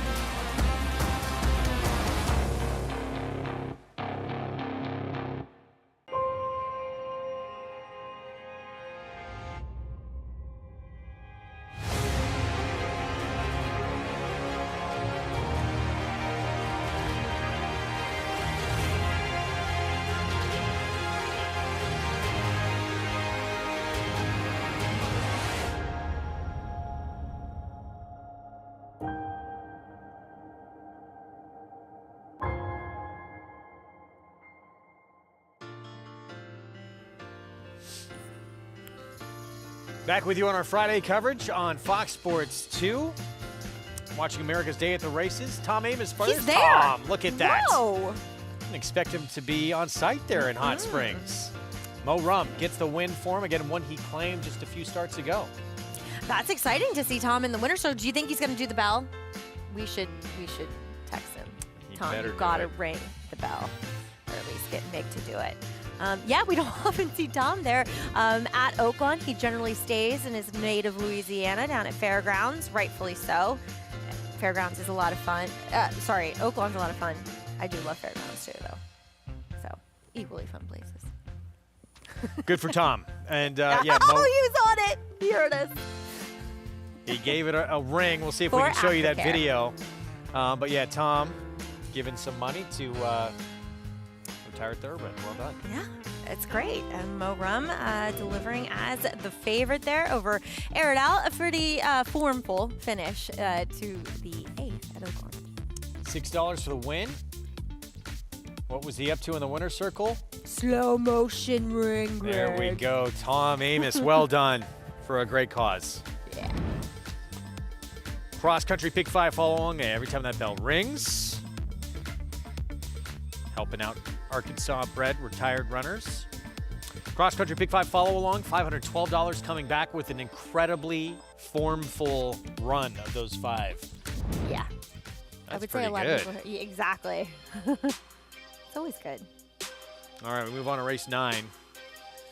And Tom with a chance to go back-to-back. He's got Authentic Gallop coming up in this race next. I thought was very interesting. But Landing Craft, you are not going to get 5-1 here. Yeah, First Division taking all the early money. I thought actually very impressive run, but maybe against lesser. But Landing Craft coming in here as well could play out to be the speed. Stretched out on the return as a 3-year-old, to a mile and wins impressively for Ron Moquette. So intrigued to see him come back. Meanwhile, this weekend, 3-year-olds on the Derby Trail. Sam F. Davis came up a very good race in our ABR Race of the Week. $250,000 purse. More importantly, points to get into that starting gate in the Kentucky Derby. Mile and a 16th in this race. We talked about going to break.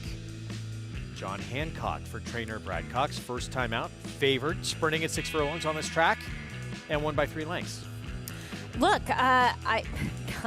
Tom, this was Tom Morley's first Saratoga winner, Scribbling Sarah, the Damages horse, and really? She's produced a lot of nice runners. But this guy, I mean, he kind of blew the break and still just ran everyone off their feet. So interesting to see him stretch out. But I would say with Constitution, you would have to do it. But I remember Scribbling Sarah, she couldn't get past 5.5 furlongs on the turf. So here's his trainer on what lies ahead for start number 2.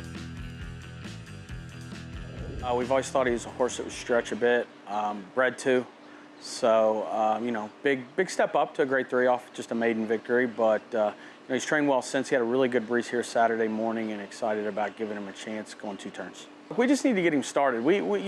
He ran really well. The track was fast and tight that day, and he handled it really well. So, once again, I think if he can mentally handle the ship again, the surface, the 2 turns, he'll be in good shape. He did gallop out very, very well here the other morning in company, so that probably gives me the most confidence moving forward. Well, he sounds confident that more ground is going to be okay for John Hancock, so we will see on Saturday. And to be fair, Scribbling Sarah also produced Speech, who was a Grade 1 winner at 1 mile and a 16th. So the debut, January 8th. Hey, yeah, good that it came at Tampa, but talent can win anywhere. But we'll see.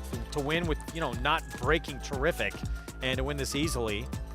Impressive. And if you believe the old wives' tale that Tampa's surface can be a little tricky at times for horses to handle, it's always good to know that you have a horse at a short price that has shown that he can be successful over the surface. But, Greg, I wouldn't completely dismiss maybe the Pasco will turn out to be a weaker race, but I didn't totally agree with the DQ of Owen Almighty, considering how easily he won. So I would not be dismissive of him either. He is 2-1 on the morning line. Yeah, big question with him. Can he get longer? We will find out. Meanwhile, you got Chad Brown showing up, a horse who stakes placed already against, Guns Loaded, who disappointed a little bit next time out. But this horse obviously showing ability off a maiden win. This was his stakes debut at Gulfstream, and he just misses.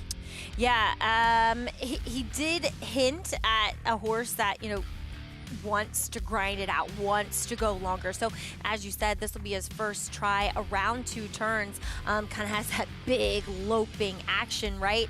Bigger horse, too. Look, there's some upside with him. Has he run a race quite as fast as some of the other shorter priced horses in here? No, but I feel like this race and the distance that it offers will play well into his wheelhouse for Chad Brown, who seems to be developing this horse in a steady type of fashion. Yeah, maybe, who knows? Maybe this year it is a horse who just slowly, steadily keeps coming along race by race, and maybe this is a horse we'll find out this weekend. Really intriguing running of this Sam F. Davis, because there's horses with, it seems like some have a lot of upside in it. I could not agree more. The more I look at this race, the more intriguing it actually becomes, because like you said, there's horses with those fast races, those shiny objects, like John Hancock and Owen Almighty, but also there's just horses that could be building and getting better and right at this right time. Yeah. Meanwhile, Kentucky Derby leaderboard, take a look at how it stands right now with, we're, 85-ish days, something like that, away into that first Saturday in May, but still a world of time with all the preps that lie ahead. Citizen Bull, your Breeders' Cup Juvenile winner, coming back impressively. Yes. Yes, he did deliver. I will give him credit. You're still not a believer? I don't know. I kind of don't want to be, in a way. Still got East Avenue out there. Still got East Avenue, so we'll see him the weekend after next. No, right, after this Saturday, a week. Yes. A week from tomorrow. In the Risen Star. So really looking forward to him coming back. And who knows, maybe the Derby winner doesn't have any points yet. It's still a very chaotic scene. Like maybe it's the horse we saw in the 7th at Aqueduct. Who knows? Exactly. Poster 2, who dirt debut, is going to show up in the Sam F. Davis, was the Remsen winner. Undefeated, and that was the first dirt start. Impressive to build off that in your debut on dirt. Yeah, we'll see what he does getting back to, or getting to Tampa, to the dirt. And I don't know if I totally believe that effort in the Remsen, but it did look good visually. Looking forward to it. We're going to have live coverage of that race. Acacia Clement will be live on site. Tampa Bay Downs on our Saturday coverage. That is tomorrow. As you see there, 20 points going to the winner to get into that Kentucky Derby starting gate. Risen Stars, we talked about from Fairgrounds, 50 points to the winner coming up on February 15th. Sunland Derby, John Battaglia, Rebel, Fountain of Youth, Gotham, which maybe we'll see colloquial. That would be a fairly quick return off a huge effort. It would be. He's such an exciting horse. I don't know how far he ultimately wants to go, but a one-turn mile. Right? Yeah, a one-turn mile, 100% could be within his wheelhouse, much like his sire. He literally looks, I don't want to say a miniature version, just a slightly smaller version of Vekoma. It, stamped him, and actually doesn't quite have the big paddling action that Vekoma was well known for. So a really, really exciting prospect for George Weaver. We're going to take a timeout. We'll be back. We will get to this 9th from Oaklawn when we return. Who knows? Maybe this is a Derby prospect right here. Ron Moquette, he's already got one in Speed King. This horse looked impressive, though, coming back in his 3-year-old return. Can he make a move forward in this next race coming up. It's our Friday feature ahead. Stay with us.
Nestled behind the gates of Hillendale Farm at Alapa, you can find a cabin-like 5,000 square foot home called the Treehouse.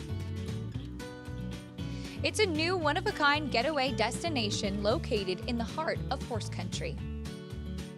The home offers hewn beams, flooring made from lumber harvested from Maker's Mark's original rickhouse. A room with vintage horse saddles, the collection includes one that belonged to the king of rock and roll himself, Elvis Presley. You can enjoy a drink or a meal on the back screened porch or one of 4 decks that overlook the tranquil Stoner Creek. Upon request, reservations can be purchased to experience an inside look of a working thoroughbred farm with a tour of Hillendale. The Treehouse now offers a unique place to stay on the grounds that house the famed Kentucky Stallion Station and Thoroughbred Nursery of Hillendale at Alapa. I know where I want to retire. Are you entering a stud deal? It's beautiful out there. Hillendale at Alapa, sponsors of our show. Good to have them as we get set for the feature coming up here at Oaklawn. And we have a good race ahead. Yeah.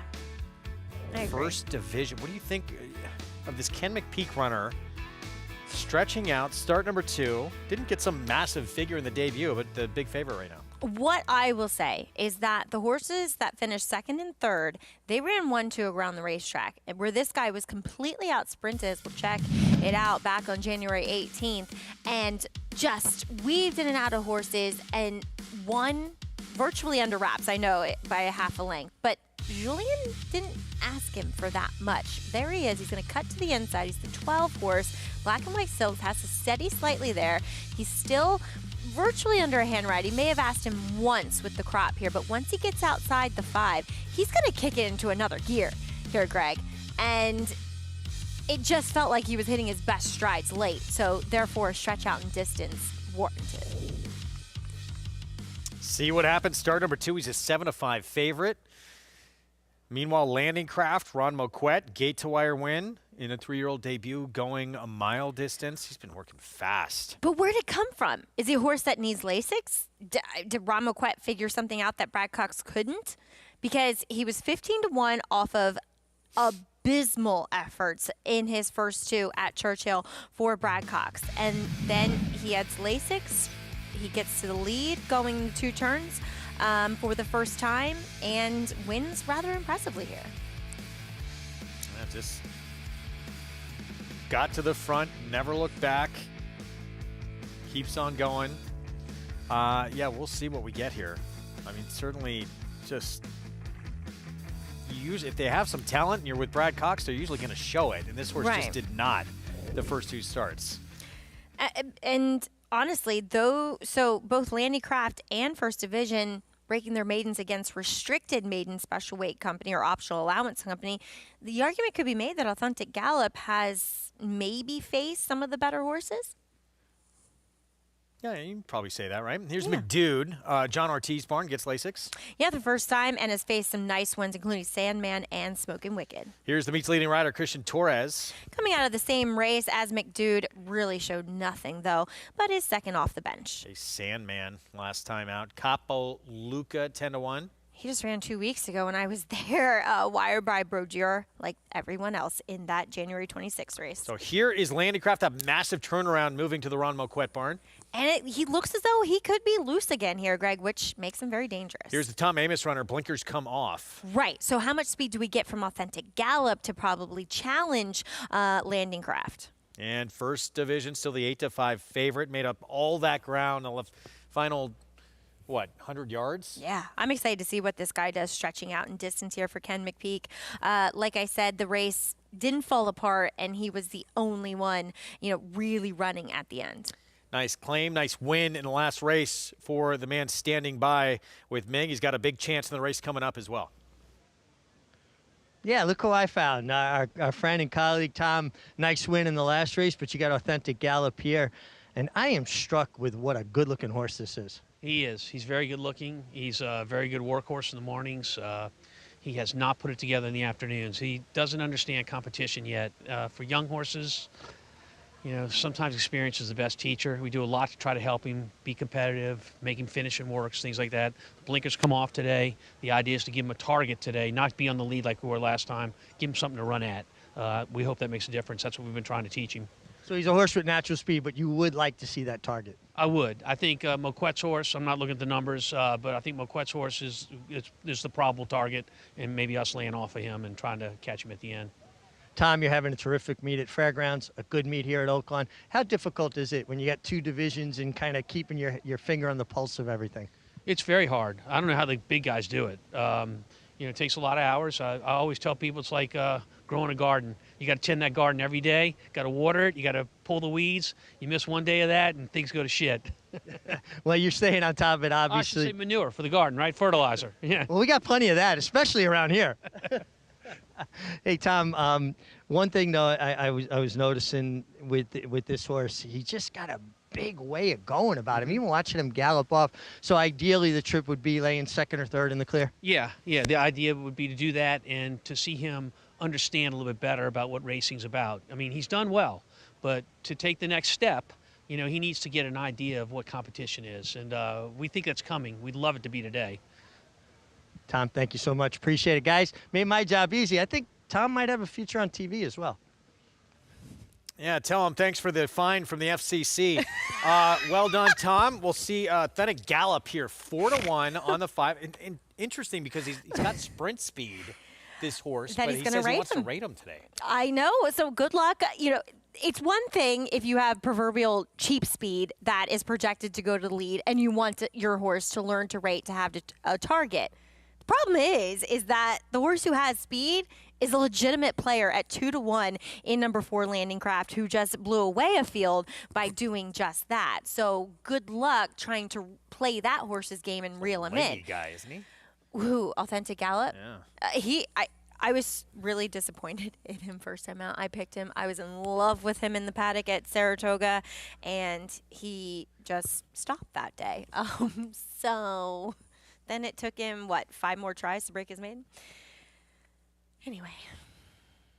I'm intrigued by him. See what he can do here with this equipment change, and sometimes takes a little time to bring him along. Tom says has talent, as you heard, but that competitive fire lacking. We'll see what we get. Let's go back to Mig. Yeah, guys, I think kind of interesting information from Tom too, that they want to rate Authentic Gallop, and I think that benefits the 4 Landing Craft quite a bit. I mean, he went right to the lead last time, broke his maiden right here at Oaklawn Park, and I think, doesn't it kind of make him loose on the lead here? At least I believe it does. So I think his chances went up exponentially. The 5 Authentic Gallop, well, we talked about him already, but I have to say, if I was just picking purely on looks, you can't get past this guy. I mean, this is as good a looking a horse as you're going to see. He, he would be the guy at the beach kicking sand on the, skinny, smaller guys like me. I mean, he, the Authentic Gallop, just a big, robust son of Authentic. And then First Division, his, I agree with Maggie. That race didn't fall apart. He just came barreling over the top of them. He's a half to Corningstone, who, 2-time stakes winner already at the meet. We're going to see her over the weekend. The mare is a producer. She also produced Ice Cold, another stakes winner. And I just thought it was a really good professional debut. He got to drop in after breaking slow, save the ground, and just basically looked like a sports car in rush hour traffic on the Belt Parkway. Just kind of went wherever Julien Leparoux wanted him to go, and I think he's very interesting. The pedigree says he'll stretch out, but this is the toughest task for a young horse, to go from facing maidens to facing winners and going from 6 furlongs to stretching out, but he sure did break his maiden like a quality horse. This is there are a lot of interesting runners in this race. I mean, here's the 6, and 6 that just rolled by. This horse looks very good today.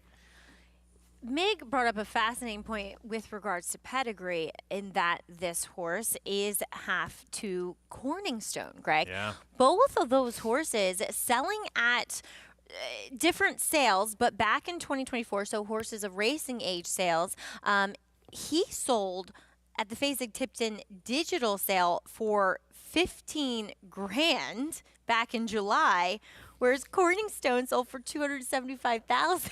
And she, by the way, Corningstone trying to win her 3rd consecutive stake at the meet.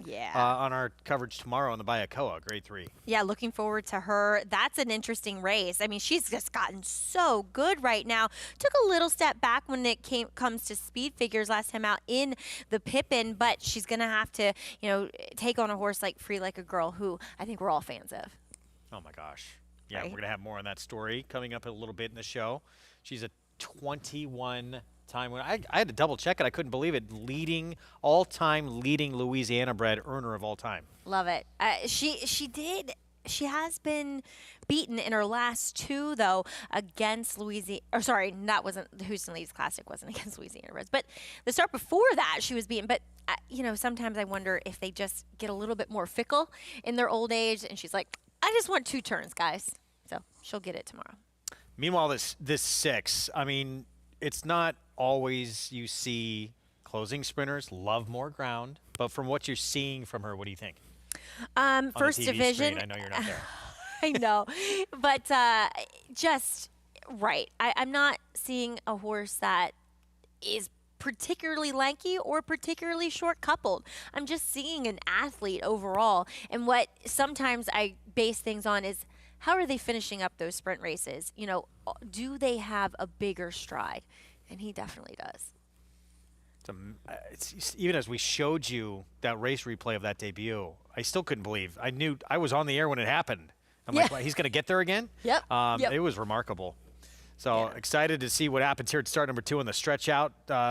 Tough. What do you think is one of the tougher things? Debut. I mean, obviously, if you can handle the distance, you can handle the distance. But one start going 6 furlongs, then stretching out to 2 turns at a mile and 16th. sometimes that is the toughest, because especially when you win, first time out, and then you automatically are stretched out because have you learned to rate? You're constantly off the bridle, presumably in the 6 furlong race, to just get up and win, as First Division did. And now suddenly you're going to be, rated and sat against from your rider, unless Julien Leparoux has some different plan and he's going to go to the lead or something with this horse. So we'll see. But I do agree with you that it is tough to do that just in your second start. See what happens here. Ken McPeek, Julien Leparoux, and they will team up with this sister of First Division, Corning Stone, and the Bayakoa coming up on Saturday. That'll be a race 9. Look forward to that. She tries to win that 3rd stake in a row and try and get a graded stakes win on the resume. See how her brother does. Coming up, First Division, start number 2, Tom Amos, looking to go back-to-back. He's got the 5 Authentic Gallop, and then Landing Craft at 5-2. Impressive 3-year-old return first start in his barn coming from Brad Cox. Can he back up that big maiden victory? Set for our feature on the Friday card. Here's Matt Dinnerman.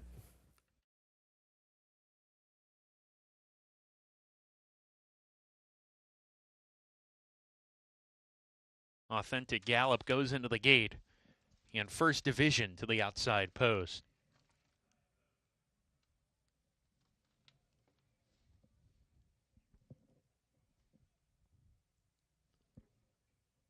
We're ready to go.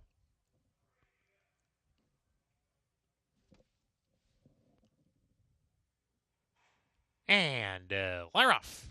Landing Craft rockets out of the gate, and he's on the lead in the first 16th of a mile. McDude takes a hold, will track. An Authentic Gallop claiming the second spot from McDude, who's back to 3rd on the inside. Rio Chama has to steady off of heels, gets outside. He's 4th now. Then comes First Division, second to last, biding his time in that position. Capo Luca's the trailer early on. 6 runners strung out. They're separated by probably 9 lengths or so. And Landing Craft, with 3/4 of a mile to go, leads the way a 1.5 lengths. He's clear from Authentic Gallop and McDude. They're side by side. They're 3 clear of Rio Chama. Shaken up, shown more rain by Christian Torres. He's being swarmed on both sides. First Division on a hold. A joint 4th with him now, and Capo Luca, who's 3 deep with that group. 23 and 2/5 seconds. The first quarter mile set by Landing Craft, and the half was 47 seconds flat. Moving right along here on this dirt course at Oaklawn. It's Landing Craft, a 1.5 lengths in front. McDude still second on the inside of Authentic Gallop going into the far turn run. First Division has horse inside. He's still on a hold. Capo Luca pinning him in, and he's sent along. His First Division is now a joint 4th with him, clearly into 4th First Division as they round the turn. Rio Chama, not his day today, has dropped out of it. Coming to the top of the stretch, it's the 8-5 favorite. Landing Craft clear by 2. Authentic Gallop sent hard in second. McDude to his inside. First Division's rolling on the far outside. Landing Craft with about a furlong to go needs to find more. Here's First Division. Here's Authentic Gallop coming after Landing Craft. First Division down the center of the track with Authentic Gallop, who's hanging tough from between horses here, and even McDude's in with a shot. Authentic Gallop with a head in front. Authentic Gallop, McDude lunging. Authentic Gallop. Authentic Gallop got it by a neck over McDude, and then First Division, Landing Craft were next. Tight finish at the wire. Tom Amos barn, back-to-back wins. Authentic Gallop just up in time with Rafael Bejarano. Well-executed plan. They wanted this horse to sit off of it, have a target, and Landing Craft provided said target, and he was able to wear them down late. An exceptional performance. Did get to save all the ground, though, with number 1, McDude. Took a lot of money late in the game, Greg, and just narrowly missed for John Ortiz. And even to defeat First Division, start number 2, first time right. going 2 turns, big effort. I agree, and like I said, had to sit against the bridle, had to be produced on the outside, and just maybe lacking a touch of the stamina that the horses that finished ahead of him did. So it took a little while to switch leads too, but a really promising horse that, yet again, Kenny McPeek with his bargain buys, it's just really astonishing the career that Kenny McPeek has, produced with these horses that he doesn't pay much for. I don't know if anyone does it better at a No. bargain basement price. With Skydiver, $35,000. I think Authentic Gallop found that competitive nature here and that competitiveness. He did. Kicked in, didn't it? You're right. Blinkers off. You know, sometimes, as I always say, it's a little bit of that element of surprise. He had worn them since his second start. He ran well that day when they went on, and now he delivers the first time they come off. I'm not sure how you can be in the Tom Amos barn and not have a killer instinct, because he is. Yeah, he I can know. be He's intense. I 1,000% agree with you on that front, but maybe he's finally gotten it drilled into Authentic Gallop to be intense. 4-1 upset here in the 9th in a good feature. Authentic Gallop, Tom Amos barn, back-to-back victories on the Friday card, while the prices set up the nightcap when we come back.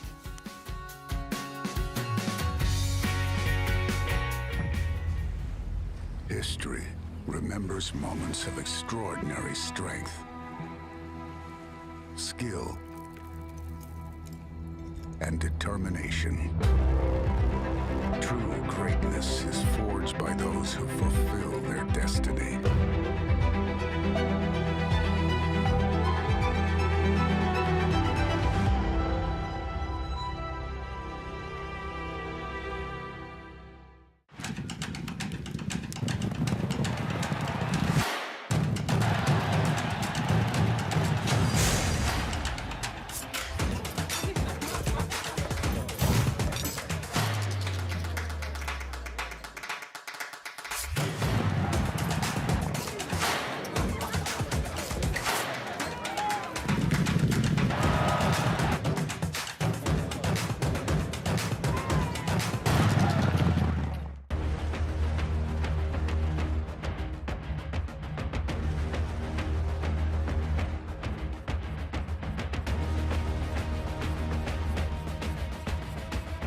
They're coming down for the finish, and it is Silver State.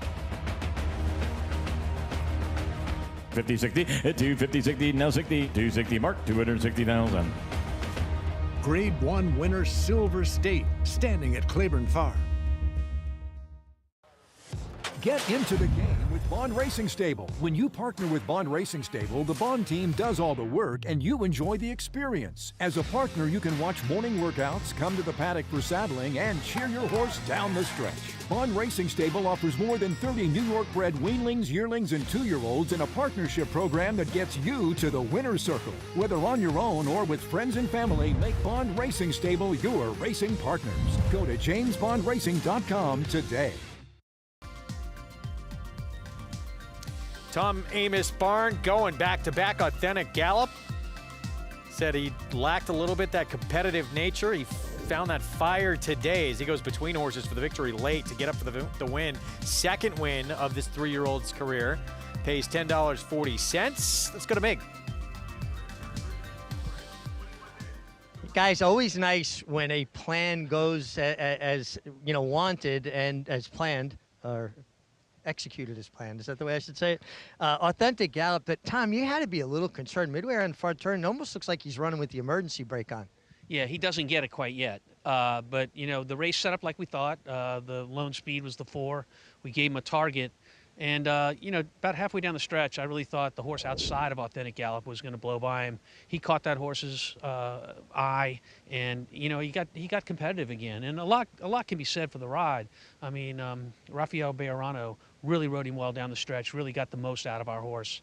And hopefully this is something that makes him move forward. I really think it is. I think it's going to be the kind of race that makes him more professional. He needs a fight like he had today to get an understanding of what he's supposed to do out there. We had to be thrilled with the courage he showed, because the 4-horse Landing Craft was drifting into him and kind of impeding his forward progress a little, but he kept at it resolute. Yeah, I watched that pretty closely down the stretch. If the 4 drifted out more, it would have stopped our forward progress. We wouldn't have won. But again, Rafael did a great job of making sure that he was clear of that horse when he went on by him.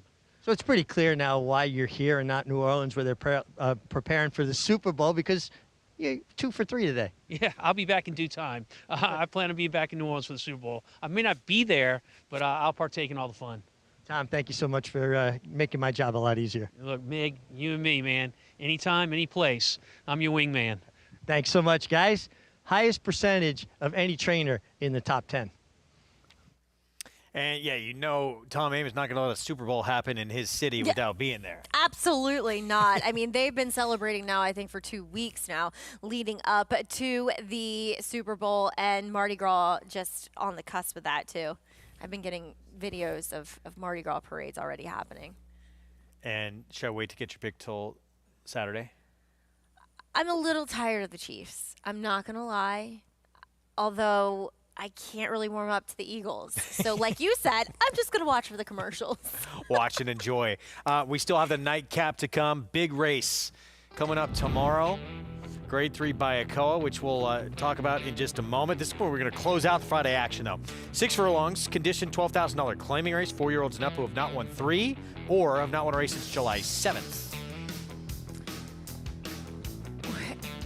Pretty wide open affair, isn't it? As Drifter's intriguing. As we do see Drifter as the shortest price right now, turning back. First off the claim for Dan Ward. I've tried so many times to get these like first off the claim Dan Ward horses home, and they just come up a bit short. So we'll see what this guy does, taking a slight step up off the claim. Derby date, Steve Asmussen, another major player. We'll talk more about it, though, after a timeout. Again, Grade 3 Bayakoa feature on the Saturday card. And Free Like a Girl. She has almost more wins than the entire field combined. Her very cool story and how it all came together when we come back.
Back on our Friday coverage, you're watching America's Day of the Races on Fox Sports 2 with the finale to come on the Friday card at Oaklawn tomorrow. Good one for fillies and mares. Grade 3 Bayakoa. 6 will line up, including this 21-time winner, 2-time millionaire, who has been just a dream come true for her connections. In this sport, maybe more than any other, there is no buying your way to glory because there simply is no measure for heart.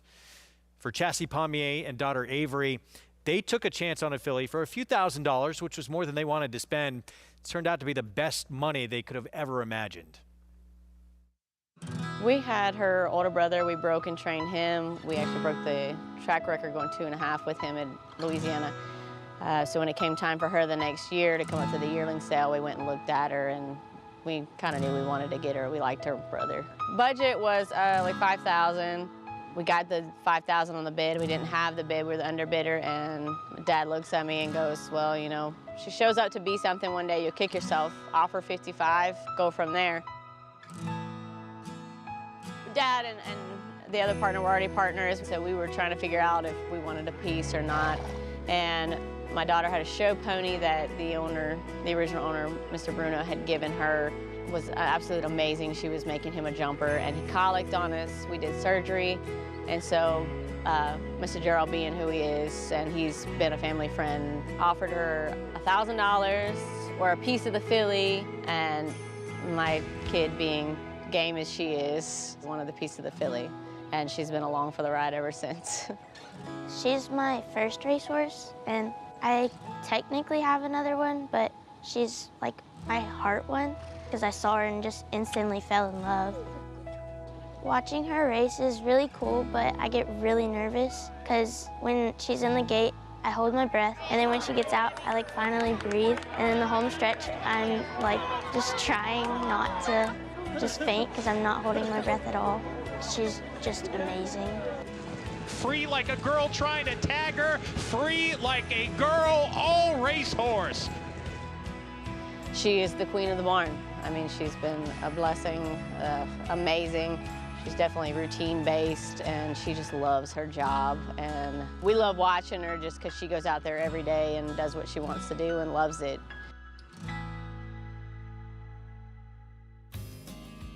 Such a cool story. You just never know in the sport where stars can come from. $5,500 purchase.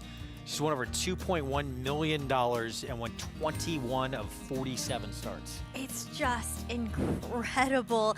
And while the bulk of, yes, her running has been done in Louisiana, she's shown that she can ship around and be competitive wherever, including at Charlestown, for instance, taking down the Pink Ribbon Stakes last year, and out at Oaklawn Park. And she's just such a cool story, Greg, that I'm looking forward to seeing her tomorrow. And now a 6-year-old. It almost feels like she should be older, having the resume that she does. Yeah, I mean, starting 21 times. She's won 21 times. Incredible. Exactly. She's still, look, you go 3, 4, 5 starts back. Those were all wins. Is she as good as her best, or is she tailed off a little bit? What do you think about her tomorrow in the Bayakoa? That's a great question. There's a part of me that says maybe she has tailed off just a bit. You know, you would like to have seen her do a little bit more running in that Houston's Ladies Classic. She kind of came up empty that day. But look, she has kind of gone out of form at times and come back into it. So I'm not discrediting her at all. It's fun just to have her as another storyline in this race. Obviously loved. If she can reproduce the race she ran last time out, everyone's going to be in awfully tough against what she did at Churchill Downs on that wet track. Let's take a look at Free Like a Girl from the La Troyenne, though. Grade 1 company against the champ Idiomatic, and she winds up second. I know, and she's glued to the rail here, kind of poking her head out, sticking her neck out as far as she can. And of course, Idiomatic, just too much a horse to handle. But look who else is in there, and she beat her. Pretty Mischievous, who was pretty good once upon a time as a 3-year-old. So no disgrace there. And like I said, you know, she was coming in there off of some decent form. So we'll see if she can kind of build back up to that yet again. She's third in the Apple Blossom. Yeah. Grade 1 at Oaklawn, multiple Grade 1 placed. What just an incredibly cool story, and fun to see her line up once again. Again, that'll be in the Bayakoa coming up tomorrow. Feature race 9 on the card. We'll have live coverage. So shout out to Chassie and Avery Pommier. Good luck with Free Like a Girl tomorrow. We're going to take a timeout. Stakes action, not just the road to the Triple Crown. That first Saturday in May. Saturday at Tampa Bay. Suncoast as well for 3-year-old fillies. And La Cara Pocahontas winner for Mark Casse on the comeback trail. How does it feel to win a race like this in your own backyard? Being here, where I went to the track with my mom and dad, And they're off in the Southwest. Speed King on the lead today. He's trying to get over from the far outside. And Speed King says, come and catch me if you can. Speed King down the lane, but it's going to be Speed King. Speed King all the way. Speed King living up to the name in this year's Southwest Stakes. Enhance your handicapping with AI Fast Facts, exclusively on Naira Bets. Open your Naira Bets app, click View Runner Details, and a stat-driven fact will appear for all U.S. thoroughbred racehorses. Download the Naira Bets app to start using Fast Facts today. RaceLens is the most in-depth product in horse racing, with unique features found nowhere else. True odds, predictive analysis, and pace projection. RaceLens. It will change the way you follow horse racing and take your game to the next level. These New York bred foals represent many sires. War Dancer, Salamini, Honest Mischief, Central Banker. But they all have one thing in common. Starting in 2026, they'll be running for the same purse money as Open Company 2-year-olds at Naira tracks. That's nearly 20% more than they run for now. Learn more about it at nybreds.com. Racetrack Television Network brings you every race, from every track, on every screen, every day. With monthly packages starting as low as $5, RTN gives you great value and access to more live HD streaming and race replays than anyone. Visit RTN.tv today to sign up and watch on almost any device, including Roku and Amazon Fire. RTN has packages that start at $5 per month.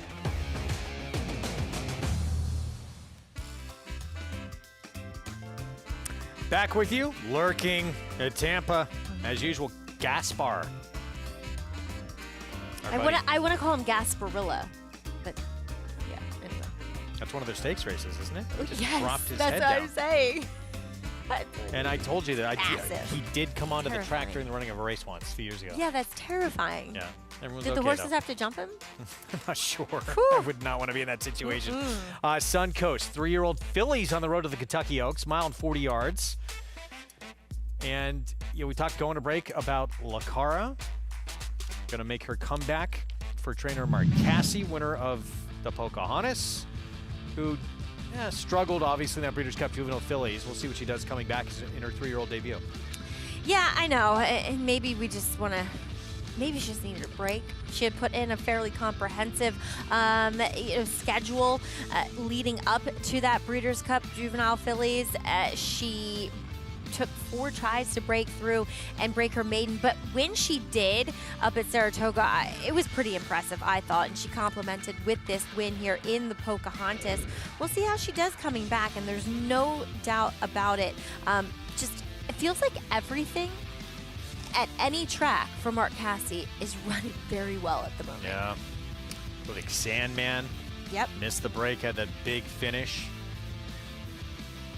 Her Laugh, meanwhile, undefeated, 2 starts, including a stakes win, start number 2 on the stretch out for the first time for Whit Beckman. Where was she entered and she scratched? Here, was it here or at Oaklawn? I can't remember. I think it was Not here, sure. wasn't it?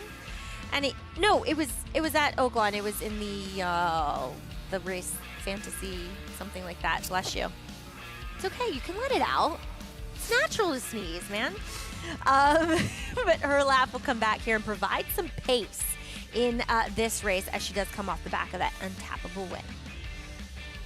Yeah, start number 2. Look, never easy to stretch out. And start number 2, face winners for the first time, face stakes company.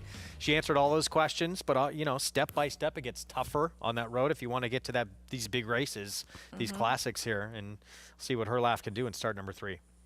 Yeah, and we'll see if she can, keep things going as the distances get longer as well. That is coming up, race 9, 4:14 Eastern start time on a car that includes the Sam F. Davis. As someone gets star billing out there. I know. Do you think she's on a billboard? Acacia. She already is. Probably on the highways leading into the track. Exactly. We went all out advertising. She's done a great job out there. So, yeah, she'll be with us tomorrow, and that's going to be a fun Saturday at Tampa Bay. Yeah, looking forward to it. And it's always, it just makes me warmer being here in New York watching Acacia at Tampa. It's warmed up here, but today I felt like the It coldest. was a tease. It was so warm this morning. That's why I wore a dress. It was an epic fail once I set foot outside for the last. It was very cold with that wind. Here is Hey Eugene, Grease fans. Is that what that's from? I believe so. Oh, all right. Second off the claim here for Michael Roan. Robert Medina Barn, dicey wager. Yeah, another one second off the claim, dropping back down here is an Arky Bred. Ugh, hasn't come up with a race fast enough yet, though. Here's Drifter with Dan Ward. You just talked about this barn. I know. I just wish he won with these horses that I like. That makes sense as this guy turns back in distance. Harry Hernandez on Dance Man, who has speed. Yes, exactly. That is the name of the game for Dance Man. Third off a short layoff for Smoking Hot. Yeah, and, has been beaten by some of these in here. The last two races coming off the layoff leave little to be desired. This one I thought had a shot at a big price, Arthur. Oh, really? All right. That's some good races to go back to. To go including back a Churchill. Yeah, off Steve. Though. Worth looking. Yeah, claimed off of Steve Asmus and then stuff. Worth looking at 6-1. Yeah, I thought in a tougher starter allowance last time definitely makes a lot of sense, I think, and that's a big price at 6-1. Captain Jack is the biggest price on the board. As he should be, Captain Jack. Spatto. Derby Date, Keith Asmussen. This horse does make a lot of sense, right? As your 2-1 favorite. Cipriano Contreras does an excellent job, though, so not like a, move up when it comes to trainers. And this horse not without a shot on the outside. Husker Butch, third off the bench. Husker Butch with a little bit of drop down in class. I totally agree with you. Third off the bench, now cutting back to the sprint. Send it out to Mig, and this is his new nickname, Drifter, out there all by his lonesome in Hot Springs. I am adrift, guys. I miss y'all. It was great having Tom here. Kind of felt like we were getting the band back together. Drifter looks tremendous, especially lower level horses. I love to see the kind of warm up, the animation in his stride, really reaching, good energy level. Drifter really checked the boxes for me, and trained by Dan Ward. Dan Ward, longtime assistant to Hall of Famer Jerry Hollendorfer, doing terrific on his own. The 4 Dance Man, listen, a lot of speed, hung on last time. He's a horse that needs cushion. You don't want to wait until the closers are in proximity with a horse like Dance Man. You want to open up at some point, put some separation, and then slide, because he usually gets a little bit late. Looks great, though, coming off that winning effort. The 7, Worth Looking. Nice impression here. Tried starter last time. Gets back more realistic spot. Horse that runs consistently well at these lower levels. And the 10, Derby Date. Making the first start for Steve Asmussen. Puts his son Keith aboard. Has an extension blinker on the outside. I'm not familiar with the horse or his tendencies, but a horse that just could not look any better in the flesh. I thought Derby Date, well, he's also your favorite. If I was picking purely on looks, that would be the one for me. And guys, very quickly though, this Super Bowl thing, who's playing? Yeah. Stop, Mig. I know he's coming back just to watch the game with his family. Yeah, Mig's not a big football guy. He'll be watching. He'll be watching. I mean, who doesn't watch the Super Bowl, at least for the halftime show, for the commercials? Wait a minute. Who is the halftime show? I believe it's Kendrick Lamar, I think, who just swept at the Grammys. Yeah. Had a this big is night. when you know you're getting old. When you're like, I can't even name a Kendrick Lamar song. Oh, you need to listen to some Kendrick Lamar. Okay, Please. Greg. Not like us. Sarah Leone, big name, coming back. 3-year-old of the year. It's going to miss some time. Unfortunately, hoof abscess. That is unfortunate, and they can be the most frustrating setback for a horse, because it's not that serious, but no foot, no horse. And they can just go on and on and on, and you can find it very hard and difficult to get them to heal. And obviously, horses are going to feel their foot, and it can plague them for quite a while. So let's hope that it's one of those quick abscesses, and he can get back to training and be back on course to make a start, like I said. At Oaklawn, by the way. At So Oaklawn. the loss, for some of these big international races they were pointing to could be Oaklawn's gain, pointing to the Grade 2 Oaklawn handicap on April 19th. Rare Chad Brown sighting in Hot Springs. At Hot Springs. Do you think he'll actually be there like Tom Amos was today? Could be. Could be. Well, For a fun. horse like him, for a champion, I'd say, why not? So exciting having all these big names coming back. And, if we get him there, we're expected to see Torpedo Anna, Horse of the Year, showing up and prepping in the Azeri onto the Apple Blossom. Got some big races ahead in Oaklawn. I'm looking forward to it, Greg. I like being out there for those big days. It's a great, great atmosphere out there, and everybody loves to come and see the horses. Post time coming up. So you're going to settle where in this finale? Reluctantly, and hearing what Mig said and seeing him on the screen, Drifter. He looks so good out there, and looking at him, he looks like a horse that should appreciate that turn back in distance. Meanwhile, 8 to 5. Derby date, Steve Asmussen's son Keith, first off the claim, and third off a short rest. Does it bother you at all that you feel like he should have run better when dropping in those two races for Cipriano Contreras in his last two Oaklawn starts? A little bit, doesn't it? Yeah. That's what bothers me. But it's not like he was a particularly short price in either of them. I thought he was one of several in here. 8 to 5 Yes. seems a little short. Yes, and he kind of opened up bigger than that, and he's just consistently taken money throughout here. He was 2-1 morning line, so I suppose it makes sense, but I agree with you. I think there are definitely other ways to look. Finale on this Friday card from Oaklawn. Let's go to Matt Dinnerman for the call. Smoking hot. Smoking hot, about to load into the outside post. Husker Butch to round out the field. Husker Butch and Eric Medellin to the outside. We're ready to go in the finale. And Laroff, good beginning. Dance Man gets the first call of the race. Smokin' Hot away in the second position with Arthur. Dance Man with a head in front of Smokin' Hot, and Arthur, who's 3 deep. Dicey Wager down on the inside fourth. Captain Jack is next with Hey Eugene, who passes that rival, claims fifth, and comes after the fourth place horse approaching the half-mile pole. Then comes Derby Date on the outside towards the back of the field. Drifter is next and worth looking as they approach the far turn run. Dance Man, the leader, at 14-1 and went 22 seconds flat into the far turn run. Smokin' Hot now turning up the heat, and these two hit the 3 furlong pole virtually together as they round the far turn. Gap of 2 to Hey Eugene, he's into third. Arthur shaken up from the outside of him. Gap of 3 lengths to Husker Butch, and then comes Dicey Wager, who's given way top of the lane. Smokin' Hot takes the lead away from Dance Man, who retreats to second. Smokin' Hot at 10-1 leads off the turn here. Hey Eugene down the center of the track putting in a run. Dance Man attempts to re-rally, and he is finding more on the inside. Dance Man with a second lease of life, but Hey Eugene hits the front with a furlong to go, make it a final 16th. Now Drifter angles outside for the final 16th bid. Hey Eugene needs to deal with Drifter. Hey Eugene wins it over Drifter. Third home in the race was worth looking. Photo for fourth, Derby Date and Dance Man. Grease lightning in the finale. Hey Eugene with the win, second off the claim.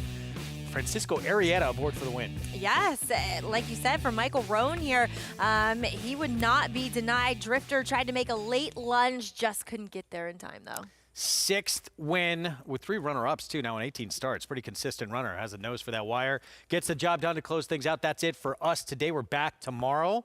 Double dose of action. FS2, 3 Eastern start time tomorrow. And then we're on FS1 from 4 Eastern to 6 Eastern with that road the first Saturday in May, and the Sam F. Davis. Again, Acacia Clement will be live on site with coverage. We might have seen, who knows, maybe your Derby winner, certainly a contender, and he's going to earn a spot in a prep soon with that performance from Colloquial in the 7th in today's at Aqueduct to break his maiden authentic gallop. Back-to-back wins, Tom Amos out in Hot Springs. Good for Tom. And Poster, his dirt debut, it was a Derby prep win in the Remsen.